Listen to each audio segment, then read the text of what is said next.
June முதல் கட்டாயம் அணிய வேண்டும். என்ன செய்வது?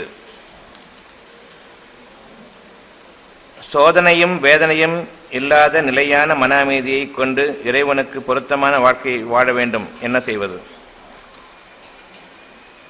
மூட்டு வலி அதிகமாக இருக்கிறது. நம் உடல் அழியக்கூடியது. அதில் உள்ள ஆன்மா அழிவற்றது. அந்த ஆன்மா எப்பொழுது முதலில் உருவாக்கப்பட்டிருக்கும்? அவை நம் உடலை விட்டும் பிரிந்தவுடன் எங்கு செல்லும்? அவை காற்றுடன் கலக்கும் தன்மை வாய்ந்ததா?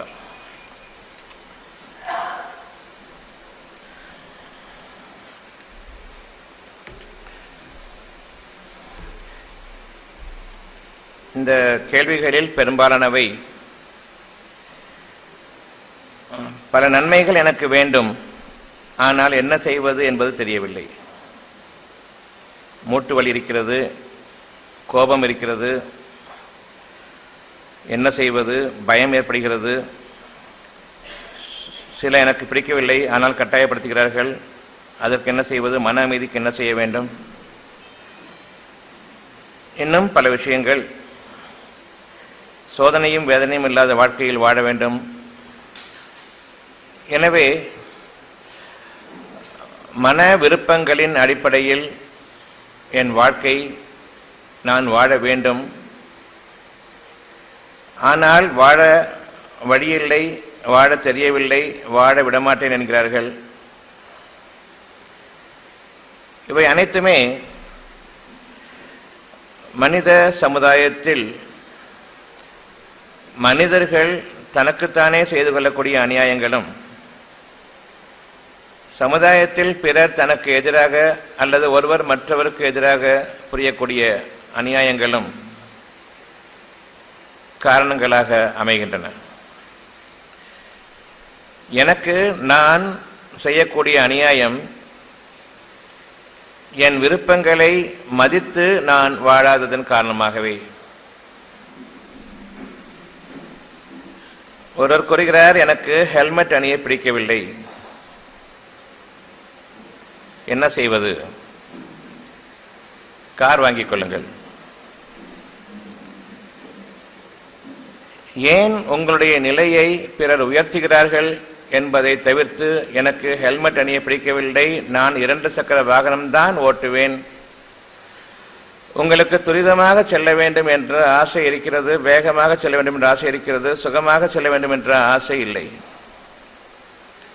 எனக்கு இதுதான் தகுதி என்று நீங்கள் வரையறுத்துக் கொண்ட பிறகு உங்களுக்கு எதிராக நீங்கள் அநியாயம் செய்கிறீர்கள் என்பதை நீங்கள் அறியவில்லையா? இன்னும் சக மனிதர்கள் உங்களை நீங்கள் உயர்த்திக் கொள்ளுங்கள் என்கிறார்கள். கார் வாங்குங்கள், 2 சக்கரம் வேண்டாம். 2 சக்கரங்க வாகனம் ஓட்டினால் தானே ஹெல்மெட் அணிய வேண்டும். ஏன் அந்த ஒரு ஆசை உங்களுக்கு இல்லை? உங்களுடைய தகுதிகளை நீங்கள் குறைத்துக் கொண்டீர்களா, அல்லது கார் வாங்க வேண்டாம் என்பது உங்களுடைய விருப்பமாக இருக்கிறதா? நிச்சயமாக கார் வாங்க வேண்டாம் என்பது என்னுடைய விருப்பம் இல்லை. விருப்பம் இருக்கிறது, ஆனால் எனக்கு தகுதி இல்லை என்று நான் கூறுகிறேன். இப்பொழுது உங்களுடைய விருப்பங்களை நீங்கள் குறைத்துக் கொண்டீர்கள். இறைவனோ உங்களுக்கு உரிய விருப்பத்தை கொடுத்தான், ஆனாலும் நீங்கள் அதை ஏற்கவில்லை. ஏன்? இறைவனை நீங்கள் மறுத்தவர்கள். இறைவனுக்கு முடியாது, என்னுடைய தகுதி பற்றி இறைவனுக்கு தெரியாது. இந்த மோட்டார் சைக்கிள் வாங்குவதற்குள்ளாக நான் பட்ட பாடு எனக்கு தெரியும். கார் வாங்குவதற்கு நான் எத்தனை பேர் காலை பிடிக்க வேண்டும், இது இறைவனுக்கு எல்லாம் தெரியாது, இது சாத்தியமும் இல்லை. நீங்கள் எதை விரும்புகிறீர்களோ அது மட்டும்தான் உங்களுடைய வாழ்க்கை என்பதை நீங்கள் அறிய வேண்டும். எது உங்களுக்கு விருப்பமாக இல்லையோ அது உங்களுடைய வாழ்க்கை அல்ல. நீங்கள் உங்களுக்கு எதிராக அநியாயம் புரிபவர்கள் என்பதை எண்ணி நீங்கள் உங்களுக்கு பரிதாபப்பட வேண்டும். இன்னும் நீங்கள் உயர்வான வாழ்க்கை வாழ விரும்புகிறீர்கள். என்னுடைய வாழ்க்கையை நான் மேலோங்க செய்ய வேண்டும்.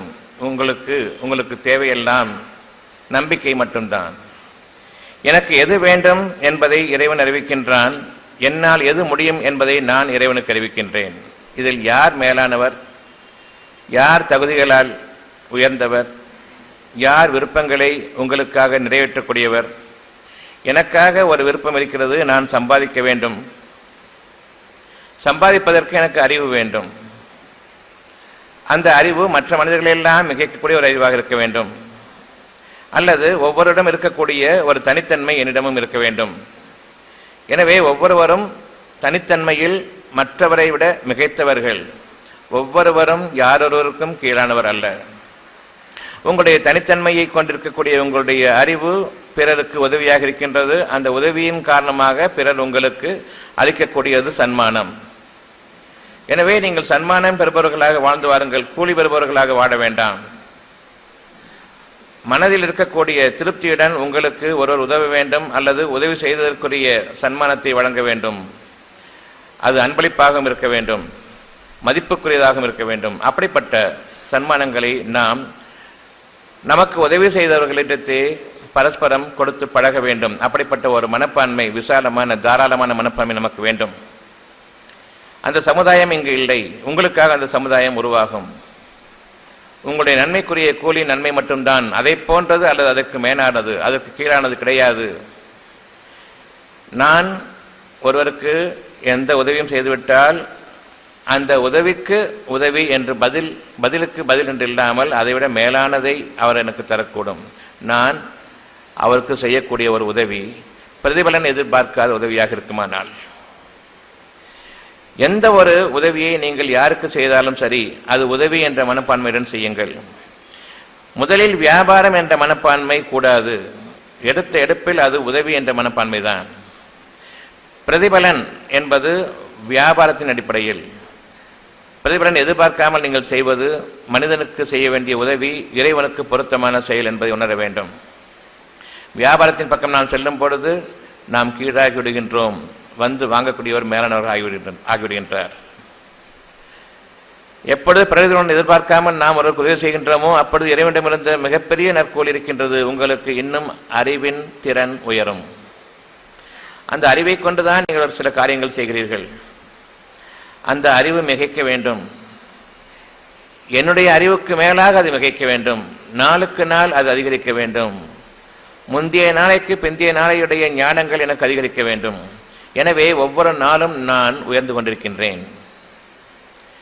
உங்களுக்கு இருக்கக்கூடிய அறிவை நான் திருடக்கூடாது. நீங்கள் படித்த படிப்பை நான் படிக்கக்கூடாது. ஒட்டுமொத்தமாக எல்லோருக்கும் ஒரே அறிவுதான் என்று நான் ஒரு ஆட்டு மந்தையினுடைய சமுதாயத்தை சார்ந்திடக்கூடாது. நான் தனித்தவன், தனித்தன்மை வாய்ந்தவன் என்பதன் மீது எனக்கு உரிமை இருக்குமானால், நான் அதை உரிமை கொண்டாடுவேனேயானால், எனக்கு நான் மட்டும்தான் என்னுடைய ஒரு தனித்தன்மையுடைய உதவி பிற மக்களுக்கு உதவ வேண்டும். ஒவ்வொருவரும் அவ்வாறு நினைக்க வேண்டும்.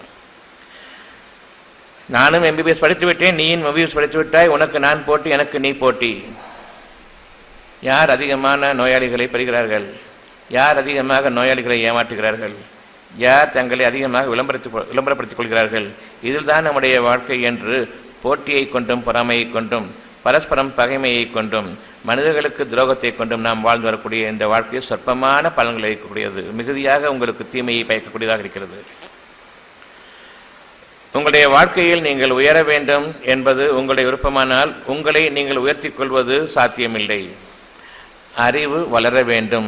நான் எப்படி வளருகிறேனோ, சிறு பிள்ளையாக இருந்து என்னுடைய வளர்ச்சியும் உடல் வளர்ச்சியும் என்னுடைய அறிவின் வளர்ச்சியும் தேர்ச்சியும் என் கைவசம் இல்லையோ, தானே அது நிகழக்கூடியதாக இருக்கிறதோ, எந்த ஒன்றும் தானாக நிகழுமானால் அது இறைவனுடைய அனுக்கிரகத்தை கொண்டு மட்டுமே தான்.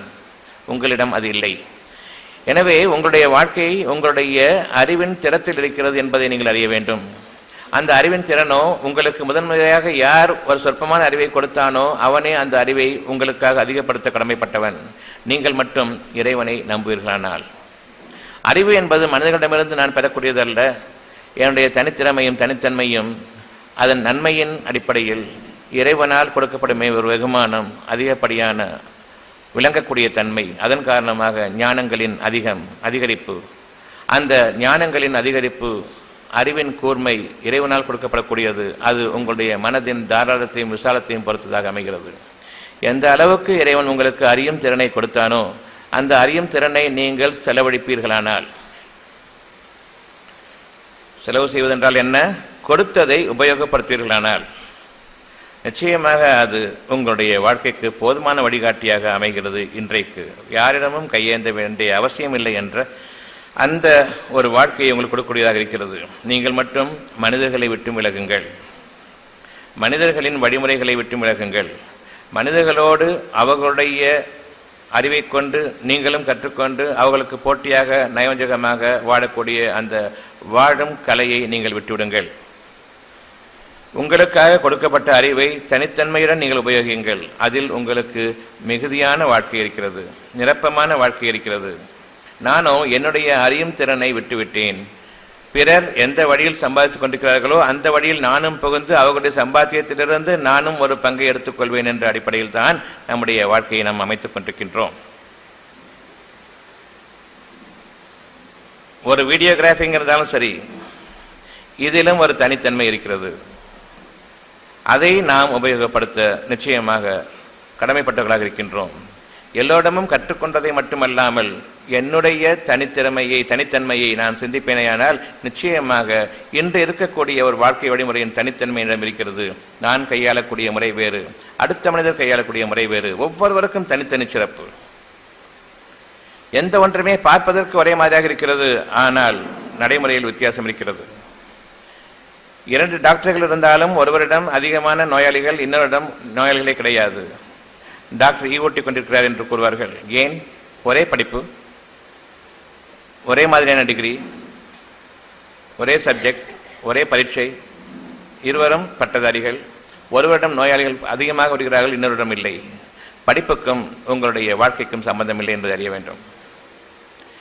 நோயாளிகள் ஏன் வருகிறார்கள்? உங்களுடைய தனித்தன்மை இருக்கிறது, நீங்களே அறிய மாட்டீர்கள். உங்களிடம் தனித்தன்மை இருக்கிறது.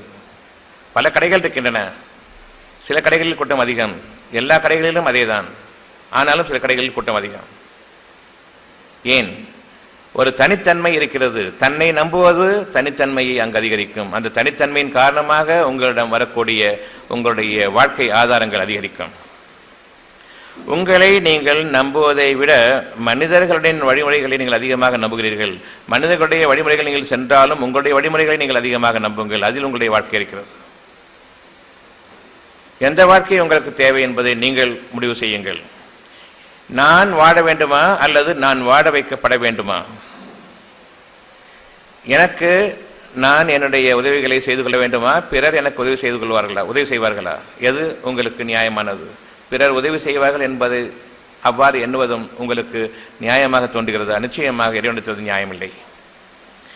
நான் எனக்கு உதவி செய்ய வேண்டும் என்றால் எந்த ஒரு காரியத்தை எடுத்தாலும் என்னுடைய பங்கு அதில் என்ன? ஒரே மாதிரியான காரியமாக இருக்கிறது. என்னுடைய பங்கு அதில் என்ன என்பதை நான் எந்த அளவுக்கு சிந்திக்கிறேனோ அந்த அளவுக்கு என்னுடைய வாழ்க்கையில், என்னுடைய ஒரு காரியத்தில் அது பொதுவாக எல்லோரும் செய்யக்கூடிய காரியமாக இருப்பது போன்று தோன்றினாலும் அதில் ஒரு மேன்மை இருக்கிறது.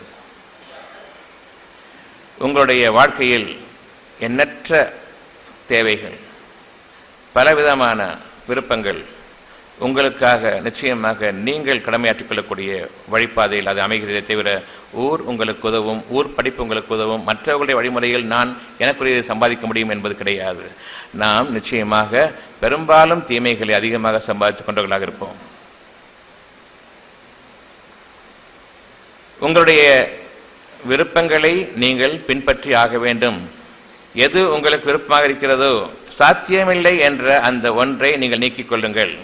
உங்களுக்கு சாத்தியமானதெல்லாம் உங்களுடைய அறிவு எந்த அளவுக்கு வளர்ந்திருக்கிறதோ, அறிவின் கூர்மை எந்த அளவுக்கு இருக்கின்றதோ, விளங்கிக் கொள்ளக்கூடிய தன்மை எந்த அளவுக்கு இருக்கின்றதோ அதை குறித்து மட்டுமே தான்.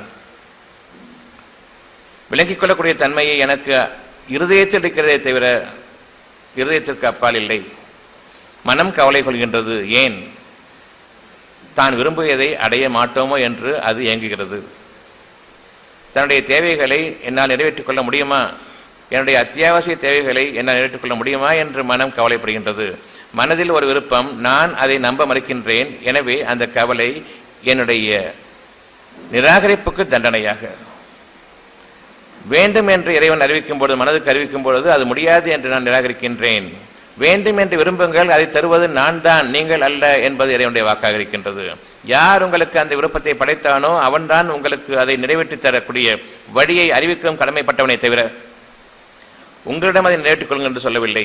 நிச்சயமாக நீங்கள் அதற்கு இயலாதவர்கள், இறைவன் நன்கறிவான். நாமோ இறைவனை நான் கும்பிடுகிறேன், இறைவனை வணங்குகின்றேன், இறைவனுக்கு வழிபடுகின்றேன் என்று ஊரெல்லாம் சொல்லிக்கொண்டு இறுதியாக உங்களுடைய மனதிற்கு வரும் பொழுது இறைவன் எதை உங்களுக்காக படைத்தானோ அதை நீங்கள் நிராகரிக்கிறீர்கள், இது சாத்தியமில்லை என்று.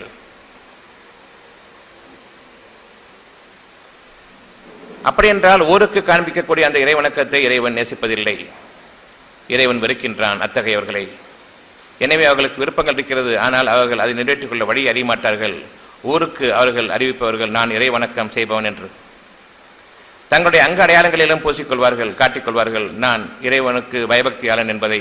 ஆனால் உள்ளுக்குள் அவர்கள் இறைவனை வணங்குவதில்லை, இறைவனை அவர்கள் நிராகரிப்பவர்கள். ஒன்றை தான் படைக்காத ஒன்றை யார் படைத்தான் என்பதை அறிய வேண்டும். எனக்கு ஹெல்மெட் அணிய பிடிக்காது, இதை கொடுத்தவன் இறைவன், வேறு வழியில்லை என்று சொல்பவர்கள் நீங்கள். யாருக்கு வழியில்லை என்கிறீர்கள்? எனக்கு வழியில்லை என்றால் இறைவனுக்கு வழியில்லை என்ற அந்த அடிப்படையில் வாருங்கள். ஹெல்மெட்டை அணிய வேண்டாம், உங்களுடைய மோட்டார் சைக்கிளை குப்பையில் போடுங்கள், மனதிலிருந்து எரியுங்கள், மேலான வாழ்க்கை எனக்கு வேண்டும் என்று விரும்புங்கள். இறைவன் உங்களுக்கு வழி அறிவிப்பான், அதற்குரிய ஞானங்களை அதிகரிப்பான், தனித்தன்மையை அதிகரிப்பான். கார் அல்ல, ஏரோப்ளேன் வாங்குங்கள். மனிதர்களை பின்பற்றாதீர்கள். மனிதர்கள் உங்களுக்கு உதவாக என்று எண்ண வேண்டாம். உங்கள் இருதயத்தில் எது அமைக்கப்பட்டிருக்கிறதோ அது இறைவனால் அமைக்கப்பட்டது. நம்புங்கள். நிச்சயமாக ஹெல்மெட் அணிவது மிக பெரும் கொடுமைதான். அதுவும் இந்த வெயில் காலத்தில் சரியாக ஜூன் மாதத்தில் அதை போட்டுக்கொள்ள வேண்டும் என்று அறிவிக்கிறார்கள். அக்டோபர் நவம்பர் மாதம் என்று வைத்தாலும் பரவாயில்லை, ஓரளவுக்கு மனம் சகித்துக் கொள்ளும். உங்களுக்கு ஒரு சோதனையாகத்தான். எதை நம்புவீர்கள்? அரசாட்சியாளர்களையா அல்லது இறைவனையா? உண்மையான ஆட்சியாளன் இறைவனையா அல்லது உங்களுக்கு நீங்கள் தேர்ந்தெடுத்துக் கொண்டீர்களே அவர்கள் உங்கள் மீது ஆட்சி புரிபவர்கள் என்று நீங்கள் ஆக்கிக் கொண்டீர்களா? நிச்சயமாக இல்லை. இறைவனை நம்புங்கள், உங்களுக்கான வழி உங்களுக்கு இருக்கிறது. ஹெல்மெட் அணிய சொல்வதன் காரணமாக ஓட்டு போட மாட்டேன் என்று சொல்லுங்கள், உங்களுக்கு அதிலும் வழி இருக்கிறது. தனித்தன்மையோடு நில்லுங்கள், தனித்து நில்லுங்கள், தனித்தன்மையான குரலோடு இருங்கள்.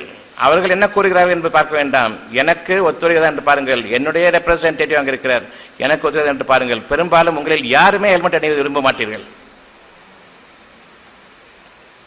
அதை தூக்கி கொண்டு திரிவதும், மனைவியை எடுத்துக்கொண்டு போனாலும் சரி அவள் தலையிலும் மாட்டிக்கொண்டு, பிள்ளை போனாலும் சரி பிள்ளை தலையிலும் மாட்டிக்கொண்டு, அதில் எவ்வளவு பெரிய கேடுகள் இருக்கின்றன. தலைவலியும் கண் வலியும் நிச்சயமாக வரும், பிடரி வலி வரும், ஸ்பாண்டலோசிஸ் வரும். இது மிக பெரும் கேடு. இது சாதாரண விஷயம் அல்ல. பிடிக்கவில்லை என்றால் தலை போனாலும் பரவாயில்லை, ஹெல்மெட் வேண்டாம், நான் விரும்புகின்றேன். தலை போகாது எனக்கு, அதை நான் நம்புகின்றேன். இதுவரைக்கும் தலை போகலை. ஹெல்மெட் அணிந்துட்டதன் காரணமாக ஆக்சிடென்ட் ஆனால் அங்கே ஹெல்மெட்டில் வந்து அடிபடாமல் இருக்குது, அடிபட தான் செய்யுது. இது மனிதர்களுக்கு நன்மை செய்வதை போன்று காட்டுவதற்காக அரசியல்வாதிகளுடைய விளம்பரம். நீங்கள் உங்களுக்கு என்ன வேண்டும் என்பதை கூற வேண்டும், அரசியல்வாதிகள் அதை பின்பற்ற வேண்டும்.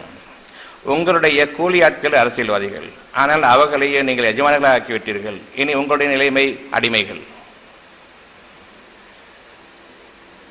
நாம் தனித்தன்மை வாய்ந்த மனிதர்களாக இருக்குமானால் இங்கு ஊர் சொல்லை கேட்டுக்கொண்டு எனக்கு ஹெல்மெட் வேண்டும், ஹெல்மெட் வேண்டும் என்றால் நான் கீழே விழுவேன், அடிபடுவேன், தலை மட்டும் காப்பாற்றப்பட்டால் போதும், எனக்கு கை கால்கள் முறிந்தால் பரவாயில்லை.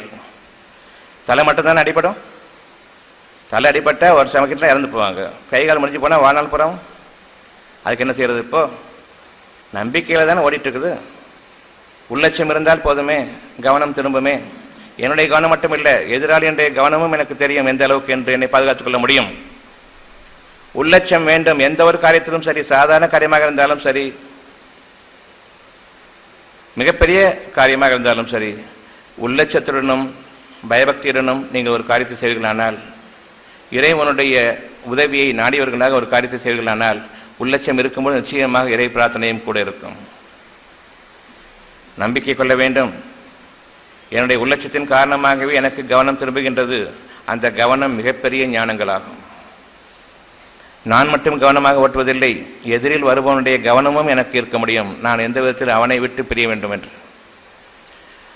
அவன் ராங் ரூட்டில் வராங்கிறதுக்காக நான் ராங் ரூட்டில் போக மாட்டேன். இது மடையர்களுடைய அறிவு.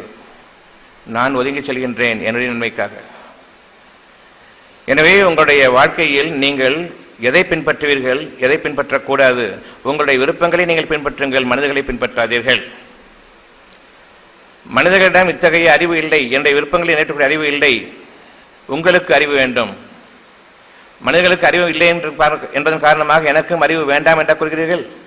அறிவு வேண்டும் என்கிறீர்களா? நியாயமான வாழ்க்கையின் பக்கம் நீங்கள் திரும்புவீர்களானால் நீங்கள் அறிவின் பக்கம் நில்லுங்கள், அழிவின் பக்கம் நிற்க வேண்டாம். எனக்கு என்ன தேவையோ அதற்கு அறிவு தேவை. இப்பொழுது நீங்கள் பிரார்த்தனையை மேற்கொள்ளுங்கள்.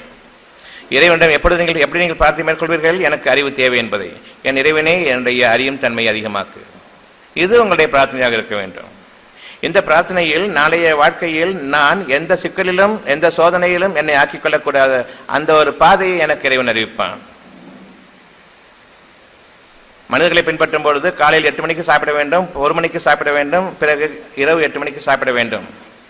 சாப்பிடும் தருணம் வந்துவிட்டது, எனவே குழந்தைகளுக்கு வாயில் ஊட்டி விடுங்கள் 1 மணிக்கு. எது உங்களுக்கு உணவு அருந்தும் நேரம்? பசிக்கும் நேரமா அல்லது மணியின் நேரமா?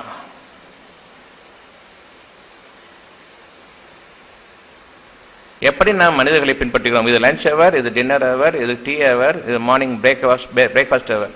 அவ்வாறல்ல. நீங்கள் அறிவீர்களானால், சொந்தமாக அறிவிருக்குமானால், எனக்கு எப்பொழுது பசிக்கிறதோ அது எனக்குரிய நேரம். எப்பொழுது பசிக்கவில்லையோ எனக்குரிய நேரம் அல்ல.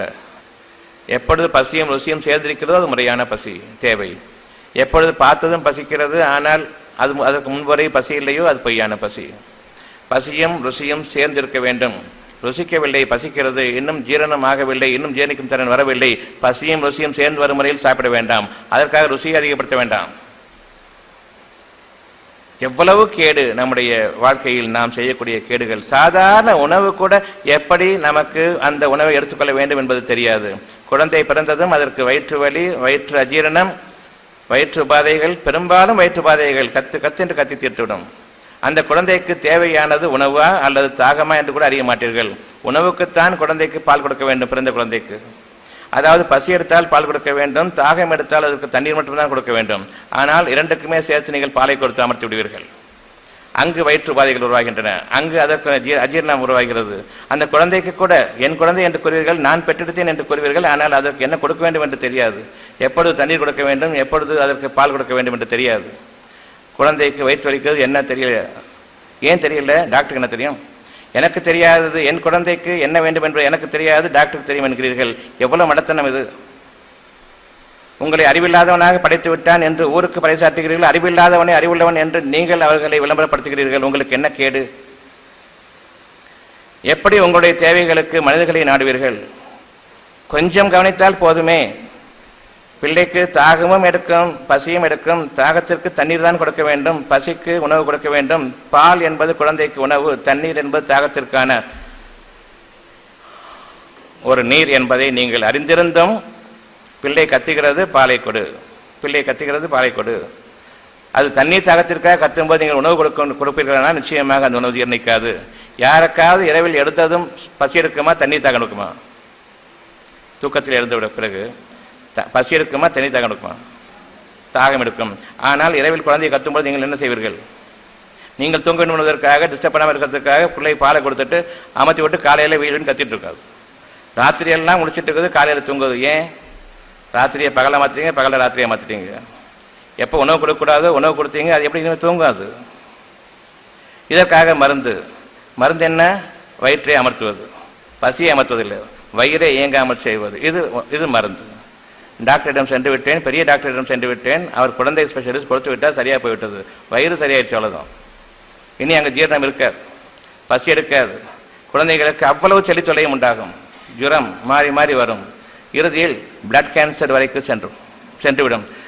அந்த பிளட் கேன்சர் வந்த பிறகு வயிற்றின் உணவு ஜீரணிக்கப்பட்டு அது முறையாக இரத்தத்தில் கலக்காதன் காரணமாக, கழிவு சத்துக்கள் அதிகமாக இரத்தத்தில் தேங்கிவிட்டதன் காரணமாக அந்த இரத்தம் கெட்டு நாடைவில் அது பிளட் கேன்சராக மாறுகிறது. இது குழந்தைகளுக்கு ஏற்படுத்தக்கூடிய acute lymphoid leukaemia, myeloid leukaemia. கேளுங்கள் உங்களுடைய ஸ்பெஷலிஸ்டுகளை, ஏன் குழந்தைக்கு இரத்த புற்றுநோய் வந்தது என்று தெரியாது. அப்படித்தான் வரும் சில பேருக்கு. இது அவர்களுடைய கூற்று. எப்படி பழைக்குமா? அது 60-40 சான்சஸ் இருக்குது. ட்ரை பண்ணலாம். ஏன் குழந்தை 40 சான்ஸ் இருக்குதா 60 சான்ஸ் இருக்குதா தெரியாது. அப்படி என்றால் 60 சான்ஸில் 60% எனக்கு சக்ஸஸ் ரேட் இருக்குது, 40% வந்து சக்ஸஸ் ரேட் இல்லை. குழந்தை இறந்தாலும் இறந்து போகும். ஏன் குழந்தை இறந்து போகக்கூடிய சான்ஸ் இருக்குதா, படைக்கக்கூடிய சான்ஸ் இருக்குதா தெரியாது. ஆனால் குழந்தை பிழைக்க வேண்டும் என்று இருக்கிறது. டாக்டரிடம் கேட்ட பிறகு குழந்தை பிழைக்காது என்று நீங்கள் ஒரு முத்தையை குத்துகிறீர்கள். இறைவனோ உங்களுடைய இருதயத்தில் பிழைக்க வேண்டும் என்கிறான். மனிதன் சொல்லை கேட்டு இறைவனுடைய சொல்லை மறுத்து நிராகரித்து இது பிழைக்காது என்று என்கிறீர்கள். பிறகு இறைவனிடம் பிரார்த்தனையை மேற்கொள்கிறீர்கள். உங்களுடைய பிரார்த்தனை நிறைவேறுமா? இறைவன் கொடுத்தது குழந்தை பிழைக்க வேண்டும். இந்த டாக்டர்கள் கூறியது குழந்தை பிழைக்காது. எனவே இறைவனிடம் நீங்கள் கூறுகிறீர்கள் இந்த குழந்தை பிழைக்காது. எனவே இறைவனிடம் இந்த தண்டனை கவலை, இன்ஸ்டன்ட் பனிஷ்மெண்ட் உங்களுக்கு. இறைவனுடைய வாக்குகளை மனிதனுடைய சொல்லை கேட்டு நிராகரித்ததன் காரணமாக கவலை, துக்கம், அழுகை, உங்களுடைய வாழ்க்கை சீரழிந்து விட்டது. இப்பொழுது நீங்கள் பிரார்த்திக்கிறீர்கள். எப்படி பிரார்த்திக்கிறீர்கள்? இது பிழைக்காது, நீ பிழைக்கவை. முதலாவதாக இறைவன் கொடுத்தது அது பிழைக்கும். நீங்கள் இறைவனிடம் கூறுகிறது இது பிழைக்காது என்று. எனவே உங்களுக்கான வேதனை, கவலை, துக்கம். பிறகு டாக்டர்கள் கைவிரித்த பிறகு இறைவனை திரும்புகிறீர்கள். அந்த பிரார்த்தனைக்கு பதில் இல்லை. எனவே உங்களுடைய பெரும்பாலான பிரார்த்தனைகள் வீணாகின்றன. அது பிரார்த்தனைகளே இல்லை. இறைவனை கேவலப்படுத்திய பிறகு, இறைவனை நிராகரித்த பிறகு, மனிதனை இறைவனுக்கு மேலாக ஆக்கி கொண்ட பிறகு, டாக்டர்கள் தினம் என்று அவர்களை தெய்வமாக கொண்டாடுவதற்காக ஒரு தினம் ஏற்படுத்தி கொண்டு இவ்வளவு அநியாயமும் பண்ணிய பிறகு உங்களுக்கு இறை பிரார்த்தனை, இறை வழிபாடு என்று ஒன்று இருக்கிறதா என்று நீங்கள் சிந்தித்து பார்க்க வேண்டும். நீங்கள் இறை துரோகிகள், இறை மறுப்பாளர்கள், இறைவனை நீங்கள் அலட்சியம் செய்பவர்கள், எவ்வளவு கேவலப்படுத்த முடியுமோ அவ்வளவு தூரத்துக்கு கேவலப்படுத்துபவர்கள். காரணம், மனிதர்களை இறைவனுக்கு இணையாக ஆக்கியதுதான். இணை வைக்கும் பாவத்தை இறைவன் மன்னிக்க மாட்டான். உங்களுக்கு இருக்கும் அறிவையும் நீங்கள் தொலைத்தீர்கள், வீண் விரயம் செய்தீர்கள். உங்களுக்கு இனிமேல் இதற்கு மேலாக அறிவு இல்லை. இருக்கும் அறிவை வீணடித்துக் கொண்டிருக்கும் காரணமாக இனி உங்களுக்கு துக்கத்திற்கு மேல் துக்கம், அந்த வாழ்க்கை உங்களுக்கு இருக்கிறது. எனக்கு மூட்டு வலிக்கிறது, வலித்தால் என்ன, ரெஸ்ட் எடுக்க வேண்டியதானே? கால் வலிக்குது, ரெஸ்ட் எடுத்தால் சரியா போகுமா, போகாதா? வலிக்குதுன்னு சொன்னால் உட்காரணும், ரெஸ்ட் எடுக்கணும், எல்லாருக்கும் தெரியுமாங்க. இந்த அறிவு கூட இல்லை உங்களுக்கு. என்ன கேடு நமக்கு என்பது உங்களுக்கு புரிய வேண்டும். வலிச்சா உட்காருங்க, வலி போனதுக்கப்புறம் நடங்க. இவ்வளவு தானங்க மருத்துவம். நாம் நம்முடைய அறிவை தொலைத்து விட்டோம். நம்முடைய கேடு இறைவனும் இருக்கக்கூடிய அறிவையும் நீக்கிவிட்டான். இனி உங்களுடைய கதி என்ன? உங்களுக்கு அவர்களும் இல்லை, இறைவனும் இல்லை. உங்களுடைய நிலை எவ்வளவு மோசமானது என்பதை பாருங்கள். அந்தரத்தில் தொங்கிடப்பட்டவர்கள் போன்றிருக்கிறீர்கள் நீங்கள். உறுதியாக எப்பொழுதாவது இறைவனை நம்புங்கள். ஏன் இறைவனை நம்புங்கள்? மனிதனை நம்ப முடியாது என்பது உங்களுக்கு தெரியும். மனிதன் அறிவு கட்டவன் என்பது உங்களுக்கு தெரியும். நான் ஒரு மனிதன் செல்லும் பொழுது எனக்கு அறிவில்லை, நீ எனக்காக உதவி செய்ய என்று கூறுகிறீர்கள். உங்களை நீங்களே தாழ்த்திக் கொண்டீர்கள். இறைவன் படைத்த மகத்தான படைப்பு மனித எண்ணம். ஒரு மனிதனிடம் செல்லும் பொழுது அந்த அளவுக்கு கூணி கூறுகிறீர்கள். ஆனால் இறைவனிடமோ நீங்கள் நிமிர்ந்து நிற்கிறீர்கள். யாரிடம் நீங்கள் அச்சத்துடன் இருக்க வேண்டுமோ அவனிடம் நீங்கள் கூணி கூறுகிறீர்கள். யாரை பற்றி நீங்கள் அச்சப்பட தேவையில்லையோ அவர்களுக்கு நீங்கள் அடிமைகளாகி விடுகிறீர்கள். நீங்கள் இறைவனுக்கு பயப்படுபவர்கள் இல்லை, அதற்கு மேலாக மனிதர்களுக்கு பயப்படுபவர்கள். மனிதர்களை நீங்கள் தெய்வங்களாக ஆக்கிக் கொண்டதன் விளைவு அறிவு கெட்டவர்களை, அறிவு கெட்டத்தனத்தை நீங்கள் உங்களுடைய மதிப்புக்குரியதாக ஆக்கிக் கொண்டதன் காரணமாக அறிவு உங்களுக்கு இல்லை என்பது ஆகிவிட்டது. எனவே இன்று நீங்கள் உங்களுடைய இறை பிரார்த்தனையின் பக்கம் திரும்புங்கள். எந்த வழியின் மீது நீங்கள் நினைத்திருக்க வேண்டும்? எனக்கு இறைவன் கொடுத்த அந்த அறிவை நான் விட்டுவிடக்கூடாது. எனக்காக ஒரு சோதனை, எனக்காக ஒரு வேதனையும் இருக்கிறது.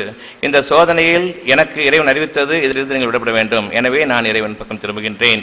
எனக்கு அறிவு ஒன்றுதான் பாக்கி, வேறென்றும் எனக்கு இல்லாமல் இல்லை. தீர்க்கமாக விலகிக் கொள்ளக்கூடிய தன்மைதான் எனக்கு வேண்டும். வெற்றி சமீபமாக இருக்கின்றது. என்னுடைய தேவைகளுக்குரிய அந்த வழிமுறை மிக சமீபமாக இருக்கின்றது. நான் மட்டும் இறைவனுக்கு வழிபட்டால் போதுமானது. என்ன இறைவனுக்கு வழிபடுவது? நம்புவது. இறைவன் எதில் எனக்கு அளித்தானோ அதை நான் நம்பிக்கை கொள்வது. நம்பிக்கை கொள்ளுங்கள், உங்களுக்கு உங்களுடைய தேவைகள் நிறைவேறும். நம்பிக்கை கொள்ள மறுப்பீர்களானால் உங்களுடைய தேவைகள் உங்களை விட்டும் பறிபோகும். நீங்கள் வாழ்ந்து கொண்டிருக்கிற சுகமும் உங்களை விட்டும் நீங்கும். கவலை என்று எப்பொழுது இருக்கிறதோ அப்பொழுதே உங்களுடைய வாழ்க்கையை நீங்கள் தொலைத்து விட்டீர்கள் என்பதாகும். இறைவனை நீங்கள் மறுத்தவர்கள் என்பதற்கான அடையாளம் கவலையாகும். கவலையும் துக்கமும் யாரிடம் இருக்கிறதோ அவர்கள் இறை மறுப்பாளர்களாக ஆகிவிட்டார்கள். இறைவனை அவர்கள் நிராகரித்ததன் காரணமாக, மனிதர்களை இணை வைத்ததன் காரணமாக அவர்கள் கொடுக்கப்பட்ட இன்ஸ்டன்ட் தண்டனை, அந்த நிமிடமே இதற்கு காரணம் என்ன என்று நீங்கள் அறிவீர்களானால், நான் விரும்புகிறேன் ஒன்று, ஆனால் அது நடக்காதது என்று கூறக்கூடிய மனிதர்களுடைய வார்த்தைகளை இறைவன் எனக்கு நிகழ வேண்டும் என்று விரும்பியதை விட அதிகமாக நம்பிக்கை கொண்டேன். இறைவனை நிராகரித்ததன் காரணமாக நான் பாவியாக இருக்கிறேன், இறைவனுக்கு பகிரங்கமான விரோதியாக இருக்கின்றேன், இதன் காரணமாக எனக்கு நானே அநியாயம் செய்து கொண்டிருக்கின்றேன், எனவே இறைவன் என்னை மன்னிப்பானாக என்ற அந்த ஒரு வழியின் மீது நீங்கள் திரும்புங்கள். நிச்சயமாக தனக்கு உரிய பாவங்களுக்கு மன்னிப்பு தேடுபவனை இறைவன் அங்கீகரிக்கிறான், நேசிக்கின்றான். இது எதை இழந்தார்களோ அதற்கு மேலான ஞானங்களை கொண்டு அவர்களை உயர்த்துகின்றான். எனவே அவர்கள் அறியாத பலத்திலிருந்து அவர்களுடைய நோய்கள் நீங்குகின்றன. எத்தனையோ முறைகள் நீங்கள் பார்த்திருப்பீர்கள். உங்களுக்கு கை கால்கள் வலி இருக்கலாம், அல்லது தலையில் வலி இருக்கலாம், அல்லது இடுப்பில் வலி இருக்கலாம், எங்கெங்கேயோ வலி இருக்கலாம். ஆனால் சில காலம் கருத்து கூறுவீர்கள், ஏனோ தெரியவில்லை, தொடர்ச்சியாக இந்த வலி இப்போது இல்லை. அப்படி என்றால் எந்த வழிக்கு நீங்களே காரணமாக இருந்தீர்களோ அதை உங்களை இயற்கையாக ஆக்கி அந்த பாதையிலிருந்து உங்களை விலகச் செய்து ஞானங்கள் உயரும் காரணமாக நீங்கள் மீண்டும் தவறான பாதையின் மீது காலடி வைக்கவில்லை. மயக்கமும் வாந்தியும் பித்தத்தின் அடிப்படையில் உள்ளது என்பது தெரியும். அதனுடன் சேர்ந்து தலைவலியும் இருக்கும். தலைவலி, வாந்தி, மயக்கம் இவை அனைத்தும் பித்த உணர்வுகள். இது கல்லீரல் பாதிப்பின் காரணமாக என்பது உங்களுக்கு அனைவருக்கும் தெரியும். பித்தம் வாந்தி எடுத்துவிட்டால் மயக்கமும் குறைந்துவிடும், தலைவலியும் குறைந்துவிடும். வாந்தி எடுக்கும் முறையில் பாடாய்படுத்தும். எனவே வாந்தி உணர்வுக்கு காரணம் என்ன? ஜீரணம் இல்லை. கொஞ்சம் யோசித்து பார்த்தா தெரியுமே, ஜீரணத்திற்கு எது தேவை, எது ஒத்துக்கொள்ளாது என்பதை கொஞ்சம் நாம் அதை நீக்கிக் கொண்டால் போதுமானது. இதை கொண்டு போய் டாக்டரிடம் கேட்பீர்கள், என்ன பத்தியம்? அளவுக்கு மீறினால் அமிர்தமும் நஞ்சு. உங்களுக்கு எது ரொம்ப அதிகமாக பிடிக்குமோ அது மட்டும் நீக்கிருங்க, அது ஒன்று தான் பத்தியம். தெளிவாக உணரக்கூடிய அந்த ஒரு பகுதியை நாம் மறந்து விடுகின்றோம். அழகான ஒரு பாதையை நாம் தவிர்த்துக் கொள்கின்றோம். எல்லாம் தெரிந்தது தான். தெரியாதா உங்களுக்கு? அளவுக்கு மீறினால் அமிர்தமும் நஞ்சும் தெரியாதா உங்களுக்கு? அப்போ எது உங்களுக்கு பிடிக்குமோ, ஜாஸ்தியாக பிடிக்குமோ, நிறைய தானே சாப்பிடுவீங்க, அதை மட்டும் விட்டுருங்க. பெரும்பாலான உங்களுடைய வியாதிகளுக்கு எதெல்லாம் காரணமோ அவ்வளவும் நீங்கிவிடும். நீங்கள் விரும்புவதை, அதிகமாக நீங்கள் விரும்புவதை அளவுக்கு மீறி நீங்கள் உங்களுக்கு ஏற்படுத்திக் கொள்ளக்கூடிய அந்த சுகங்களை நீங்கள் நீக்கிக் கொள்ளுங்கள். சொற்பமாக நீக்கிக் கொள்ளுங்கள், போதுமானது. ஒரே அடியாக நீக்க வேண்டும் என்பதில்லை. ஒரு பானை சோற்றுக்கு ஒரு சோறு பதம் என்றால் உங்களுடைய மன இச்சைகள் எவற்றையெல்லாம் அதிகமாக விரும்புகிறதோ அவற்றிலிருந்து நீங்கள் விலகுங்கள், சற்றே விலகுங்கள். வெளியில் போக பிடிக்குமா? அதிகமாக போகாதீங்க. சினிமா பார்க்க பிடிக்குமா? இது பார்க்காதீங்க. ஒரு குறிப்பிட்ட சீரியல் பார்க்க பிடிக்குமா? அதை மட்டும் கட் பண்ணுங்க. உங்களுடைய தூக்கம் உங்களுக்கு இருக்கிறது, உங்களுடைய இளைப்பாறுதல் உங்களுக்கு இருக்கிறது. நீங்கள் எதிலும் வரம்பு கடந்துவிட மாட்டீர்கள். உங்களுக்கு அறிவு என்று ஒன்றிருந்தால் உணவிலிருந்துதான் உங்களுக்கு நன்மையும் தீமையும் உருவாகின்றன. உணவு இல்லை என்றால் இறந்து விடுவோம். உணவு இருந்தால் சாப்பிட்டால் வாழ முடியும். உணவு கெட்டுவிட்டால் என்னுடைய உடல் நலம் கெட்டுவிடும். உணவு அதிகமாகிவிட்டால் நான் பெருத்து இயலாதவனாக ஆகிவிடுவேன். உணவில் அனைத்தும் இருக்கின்றது. அந்த உணவு உங்களுக்கு எது ஏற்புடையது, எது ஏற்புடையது அல்ல, இந்த இரண்டையும் நீங்கள் கவனித்து பார்க்க வேண்டும். உறுதியாக அறிந்து கொள்ளுங்கள், இன்றைய நாளிலிருந்து உங்களுக்கு எது அதிகமாக பிடிக்குமோ அது உங்களுக்கு ஏற்புடையது அல்ல. எனவே உங்களுடைய உணவுகளில் ரொம்ப பிரியமானதை ரொம்ப குறைவாக ஆக்கிக் கொள்ளுங்கள். இது உங்களுக்காக அறிமுகப்படுத்தப்படக்கூடிய மறந்துவிட்ட அறிவுகளில் உள்ளதாகும். நீங்கள் பார்க்க தவறிய அறிவுகளில் உள்ளதாகும். இது அறிவா, ஞானமா? இது இதற்கு படிக்க முடியுமா? அல்லது சிந்தித்து பார்த்தால் தவிர மறந்துவிட்ட அந்த உண்மைகளின் பக்கம் நாம் எட்டி கூட பார்க்க முடியாது. இதன் காரணமாக எந்த அளவுக்கு நமக்கு நாமே அநியாயம் செய்து கொள்ளக்கூடிய பாதையில் ஆகிவிடுவோம். இறைவனுடைய அனுமதி இருந்தால் தவிர உங்களுக்கு மறந்துவிட்ட ஞானங்களின் பக்கம் சென்று அந்த புதையல்களை எடுத்து உங்களுடைய வாழ்க்கைக்கு நன்மையாக ஆக்கிக் கொள்ளக்கூடிய வழிமுறையை நீங்கள் அறிய மாட்டீர்கள். மனிதர்களிடம் பேசி உல்லாசமாக இருக்க பிடிக்கும் விலகிவிடுங்கள். அங்குதான் உங்களுக்கு ஞானங்கள் பிறக்க ஆரம்பிக்கின்றன. எந்த அளவுக்கு நீங்கள் மனிதர்களின் பக்கம் சார்ந்திருக்கிறீர்களோ அந்த அளவுக்கு உங்களுக்கு ஞானங்கள் இல்லாமல் ஆகிவிடும். அதாவது மனித அறிவு இருக்கும், சிந்தித்து உணர்ந்து தெளிவான வாழ்க்கையில் உங்களை நன்மையான வழியில் அதிகமாக்கிக் கொள்ளக்கூடிய பாதையை நீங்கள் இழந்து விடுவீர்கள். பிறகு உங்களுக்கு பிரார்த்தனை என்பது கிடையாது. பிரார்த்தனையில் உங்களுக்கு ஞானங்கள் தான் அளிக்கப்படுகின்றன. இறைவன் வந்து நேரடியாக உதவி செய்யப் போவதில்லை. நீங்கள் மறந்துவிட்ட ஞானங்களை மீண்டும் உங்களுக்கு நினைவு கொண்டு வருகின்றான். அதை நீங்கள் உபயோகப்படுத்துவதன் காரணமாக உங்களுக்கு நன்மைகள் இருக்கின்றன. அதனுடைய ஒரு பிரதிபலிப்பாகவும் அதனுடைய ஒரு உதாரணமாகவும் தான் சில உங்களுக்கு கற்பிக்கப்படுகின்றன. பத்தியம் என்பது ஊரை கேட்பதல்ல, உங்களுக்கு தெரியும். இன்னும் நமக்கு தெரியும், இந்தந்த உணவு வகைகள் எனக்கு ஒத்துக்கொள்ளவில்லை, எனவே நீக்கிக் கொள்ளுங்கள். அதைவிட முக்கியமானது முன்பு சொன்னது, எது உங்களுக்கு மிகவும் பிடிக்குமோ அதை பற்றி நீங்கள் எச்சரிக்கையாக இருந்து கொள்ளுங்கள். அது எந்த மன விருப்பமாக இருந்தாலும் சரி, எந்த மன எச்சையாக இருந்தாலும் சரி. பிறரை பற்றி கேலி செய்வது எனக்கு பிடிக்கும், புறம் பேசுவது எனக்கு பிடிக்கும், ஊர் வம்பை பற்றி பேசுவது எனக்கு பிடிக்கும் கூடாது. அங்கு உங்களுடைய ஞானங்கள் மழுங்கிவிடும், அறிவு அற்றதாக ஆகிவிடும், சோதனைகள் உருவாக ஆரம்பித்துவிடும். எனவே பெரும்பாலும் பேச்சை குறைத்துக் கொள்ளுங்கள். பேசுவது எல்லாருக்கும் பிடிக்கும், குறை கூறி பேசுவது எல்லாருக்கும் பிடிக்கும், கோபமாக பேசுவது எல்லாருக்கும் பிடிக்கும். கோபத்தில் அதிகமாகும் பொழுது நெஞ்சு அடைபட்டுவிடும், மாரடைப்பு நோய். கோபமாக இருக்கும் பொழுது பிறர் என்னை கண்டு பயப்படுகிறார்கள், எனவே என்னுடைய பெருமைக்கு அது உகந்ததாக இருக்கிறது. அதே கோபம் என்னுடைய மாரடைப்புக்கும் காரணமாகிறது. நீங்கள் கோபத்தில் மிதமிஞ்சி விட வேண்டாம், அடித்து விடுங்கள். பொறுமையாளர்களுக்கு நிச்சயமாக மேலான பதவிகள் உண்டு. எனவே அவர்களுடைய ஞானங்கள் அவர்களுக்காக மீண்டும் கொண்டு வரப்படுகின்றன. அவர்கள் அடித்துவிட்ட ஞானங்களின் பக்கம் மீண்டும் இறைவன் நடத்துகின்றான். இது சொர்க்கத்தினுடைய வாழ்க்கைக்குரிய பாதையாகும். நாம் விரும்பிய வாழ்க்கையை நாம் அமைவதற்கு இந்த வாழ்க்கை நமக்கு மிக அவசியமானதாக அமையும். உங்களுடைய வாழ்க்கையில் உங்களுடைய தேவைகளின் பக்கம் நீங்கள் நில்லுங்கள், ஆசைகளின் பக்கம் நீங்கள் போக வேண்டாம். உணவு தேவை, ருசியானது ஆசையாகும். ருசி உணவை அதிகமாக்கிவிடும். எனவே ருசியை பற்றி பயந்து கொள்ளுங்கள், மசாலாக்களை பற்றி பயந்து கொள்ளுங்கள். அது எந்த மசாலாவாக இருந்தாலும் சரி, மனதுக்கு மசாலாவாக இருந்தாலும் சரி, உடலுக்கு மசாலாவாக இருந்தாலும் சரி, மசாலா வகைகள் வேண்டாம். உங்களுடைய இன்றைய நாளின் தேவை உங்களுடைய உணவின் வகைகளில் நீங்கள் பெரும்பாலும் கவனம் கொள்ளுங்கள். அந்த உணவு உங்களுக்கு ஏற்புடையதாக இருக்குமானால் அந்த உணவை நீங்கள் மதித்து அதை உபயோகப்படுத்துவீர்களானால் அந்த உணவிலிருந்து உங்களுக்கு நன்மையான வாழ்க்கைக்குரிய அந்த வழிமுறைகளை கொடுக்கக்கூடிய வழிமுறையின் பக்கம் செலுத்தக்கூடிய லைஃப் எனர்ஜி, உயிர் சக்தி உங்களுக்காக அது பிறப்பிக்கப்படும்.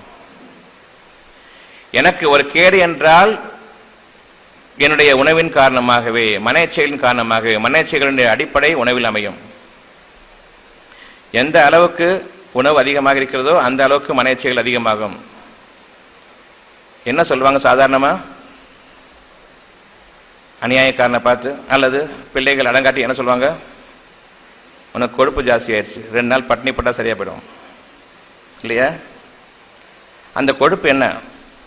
கெட்ட சக்தி. மனச்செயல்களினுடைய வெளிப்பாடு முதலில் உணவில் தோன்றும். எந்த உணவை நீங்கள் அதிகமாக விரும்புகிறீர்களோ அந்த உணவின் பக்கம் நீங்கள் சொல்லும் பொழுது மான மரியாதையெல்லாம் போய்விடும். எங்கு போனாலும் அந்த உணவை கேட்பீர்கள், அந்த உணவை விரும்புவீர்கள், பிறர் பார்க்க அதை அதிகமாக சாப்பிடுவீர்கள், பிறர் கேலி செய்யக்கூடிய அளவுக்கு வந்துவிடும். என்னுடைய உடலும் பருத்துவிடும், என்னுடைய செயல்பாடுகளும் என்னை விட்டும் நீங்கிவிடும். அவ்வளவுக்கு நான் சோர்வாக ஆகிவிடுவேன். என்னுடைய உடல் உபாதைகள் அதிகமாகிவிடும். உடல் உபாதை அதிகமாகும் பொழுது எனக்கு வேண்டியதெல்லாம் பட்டினியும் பத்தியமும் தான். எனவே பட்டினியும் முடியாது, பத்தியமும் முடியாது. ஒரு ஜுரம் என்று வந்துவிட்டால் நீங்கள் அறிய வேண்டும், அந்த ஜுரத்திற்கு பசி இருக்காது, தாகம் இருக்காது, யூரின் கூட கம்மியாக போகும். அதனால் ரொம்ப டார்க்காக போகும். ஜுரம் இருக்கிற சமயத்தில் கான்சன்ட்ரேட் ஆகி போகும். ஏன்னு சொன்னால் கிட்னி கூட வேலை செய்யாது, கழிவுகள் நீக்கப்படாது, அவ்வளவும் இரத்தத்தில் தங்கியிருக்கும். அந்த அளவுக்கு உடல் சோர்வாகி விடுகின்றது. ஆனால் நீங்கள் ஹார்லிக்ஸ் குடிப்பீர்கள், காம்ப்ளான் குடிப்பீர்கள். அது உணவு அல்ல, விஷம் என்று தெரியும், அவ்வளவு நச்சுத்தத்துக்கள் என்று தெரியும்.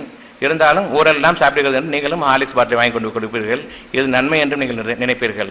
அது உணவா அல்லது மருந்துகள் வகையா? ஹார்லிக்ஸ் என்பதும் காம்ப்ளான் என்பதும் உணவா மருந்துகளின் வகைகளா? அதில் vitamin A, vitamin B, minerals இதெல்லாம் சேர்த்துருக்குது. உங்களுடைய உணவில் வைட்டமின்களும் மினரல்களும் தாது சத்துக்களும் இருக்கின்றன. அது எங்கு சிதைக்கப்பட்டு அதிலிருந்து சத்துக்கள் வெளியாகிறது? வாயிலா, வயிற்றிலா அல்லது குடலிலா? தெரியும் இல்லையா? வயிற்றிலும் இல்லை, வாயிலும் இல்லை. இந்த தாதுக்களும் உணவு சத்துக்களும் வைட்டமின்களும் எங்கு அது சிதைகின்றன, எங்கு அது உணவு சத்துக்களாக கிரகிக்கப்படுகின்றன? சிறுகுடலில். அந்த சிறுகுடல் செல்வதற்குள்ளாக குறைந்தது 8 மணி நேரம் ஆகிறது. அங்கிருந்து அது உயிர் சத்தாக பிறப்பிக்கப்படுகின்றது. உமிழ்நீரில் அது கலக்கிறது, உயிர் சத்துக்களாக மாற்றப்படுகிறது. உணவை நாம் சாப்பிடுகிறோம். அந்த உணவு உயிர் சத்துடையது, உயிருக்கு உயிரோட்டம் அளிக்கக்கூடியது உங்களுடைய ஜீரண நீர்கள். அந்த ஜீரண நீர்கள் வாயிலும் இருக்கின்றது, வயிற்றிலும் இருக்கின்றது. முதலில் வாயில் 4 விதமான ஜீரணீர்கள், பிறகு வயிற்றுக்கு செல்கின்றது. அதில் பல விதமான ஜீரணீர்கள் கலக்கின்றன. அந்த ஒரு உணவுக்கு ஊட்டம் அளிப்பதற்காக இவ்வளவு உயிர் சத்து நிறைந்த நீர் சத்துக்களும் அதில் கலக்கின்றன. பிறகு அது சிறுகுடலுக்கு சென்று உங்களுக்கு ஏற்புடைய ஒரு சக்தியாக மாற்றப்பட்டு அந்த சக்தி உங்களுக்காக கிடைக்கப்படுகிறது. ஆகவே சிறுகுடலில் இறுதி பகுதியில் அது கிரகிக்கப்படுகின்றது, மலமாக மாறுவதற்கு முன்பாக. இந்த வைட்டமின் ஏ இதை போன்ற ஒரு அமைப்பை நீங்கள் உருவாக்கி கொண்டு இதுவும் அதை போன்றதுதான் என்று கூறுகிறீர்கள். இந்த வைட்டமின் ஏ அப்படியே சாப்பிடுங்கள், வைட்டமின் டி அப்படியே சாப்பிடுங்கள் என்கிறீர்கள். அது இவ்வளவு ஜீரணர்களும் கலக்கப்பட்டு அதற்கு உயிரூட்டப்பட்டு உணவு சத்துக்களை உயிரூட்டப்பட்டு சிதைக்கப்பட்டு இறுதியாக அது உயிர் சத்தாக இரத்தத்தில் கலக்கிறது. அதற்கு ஒப்பானதா இது?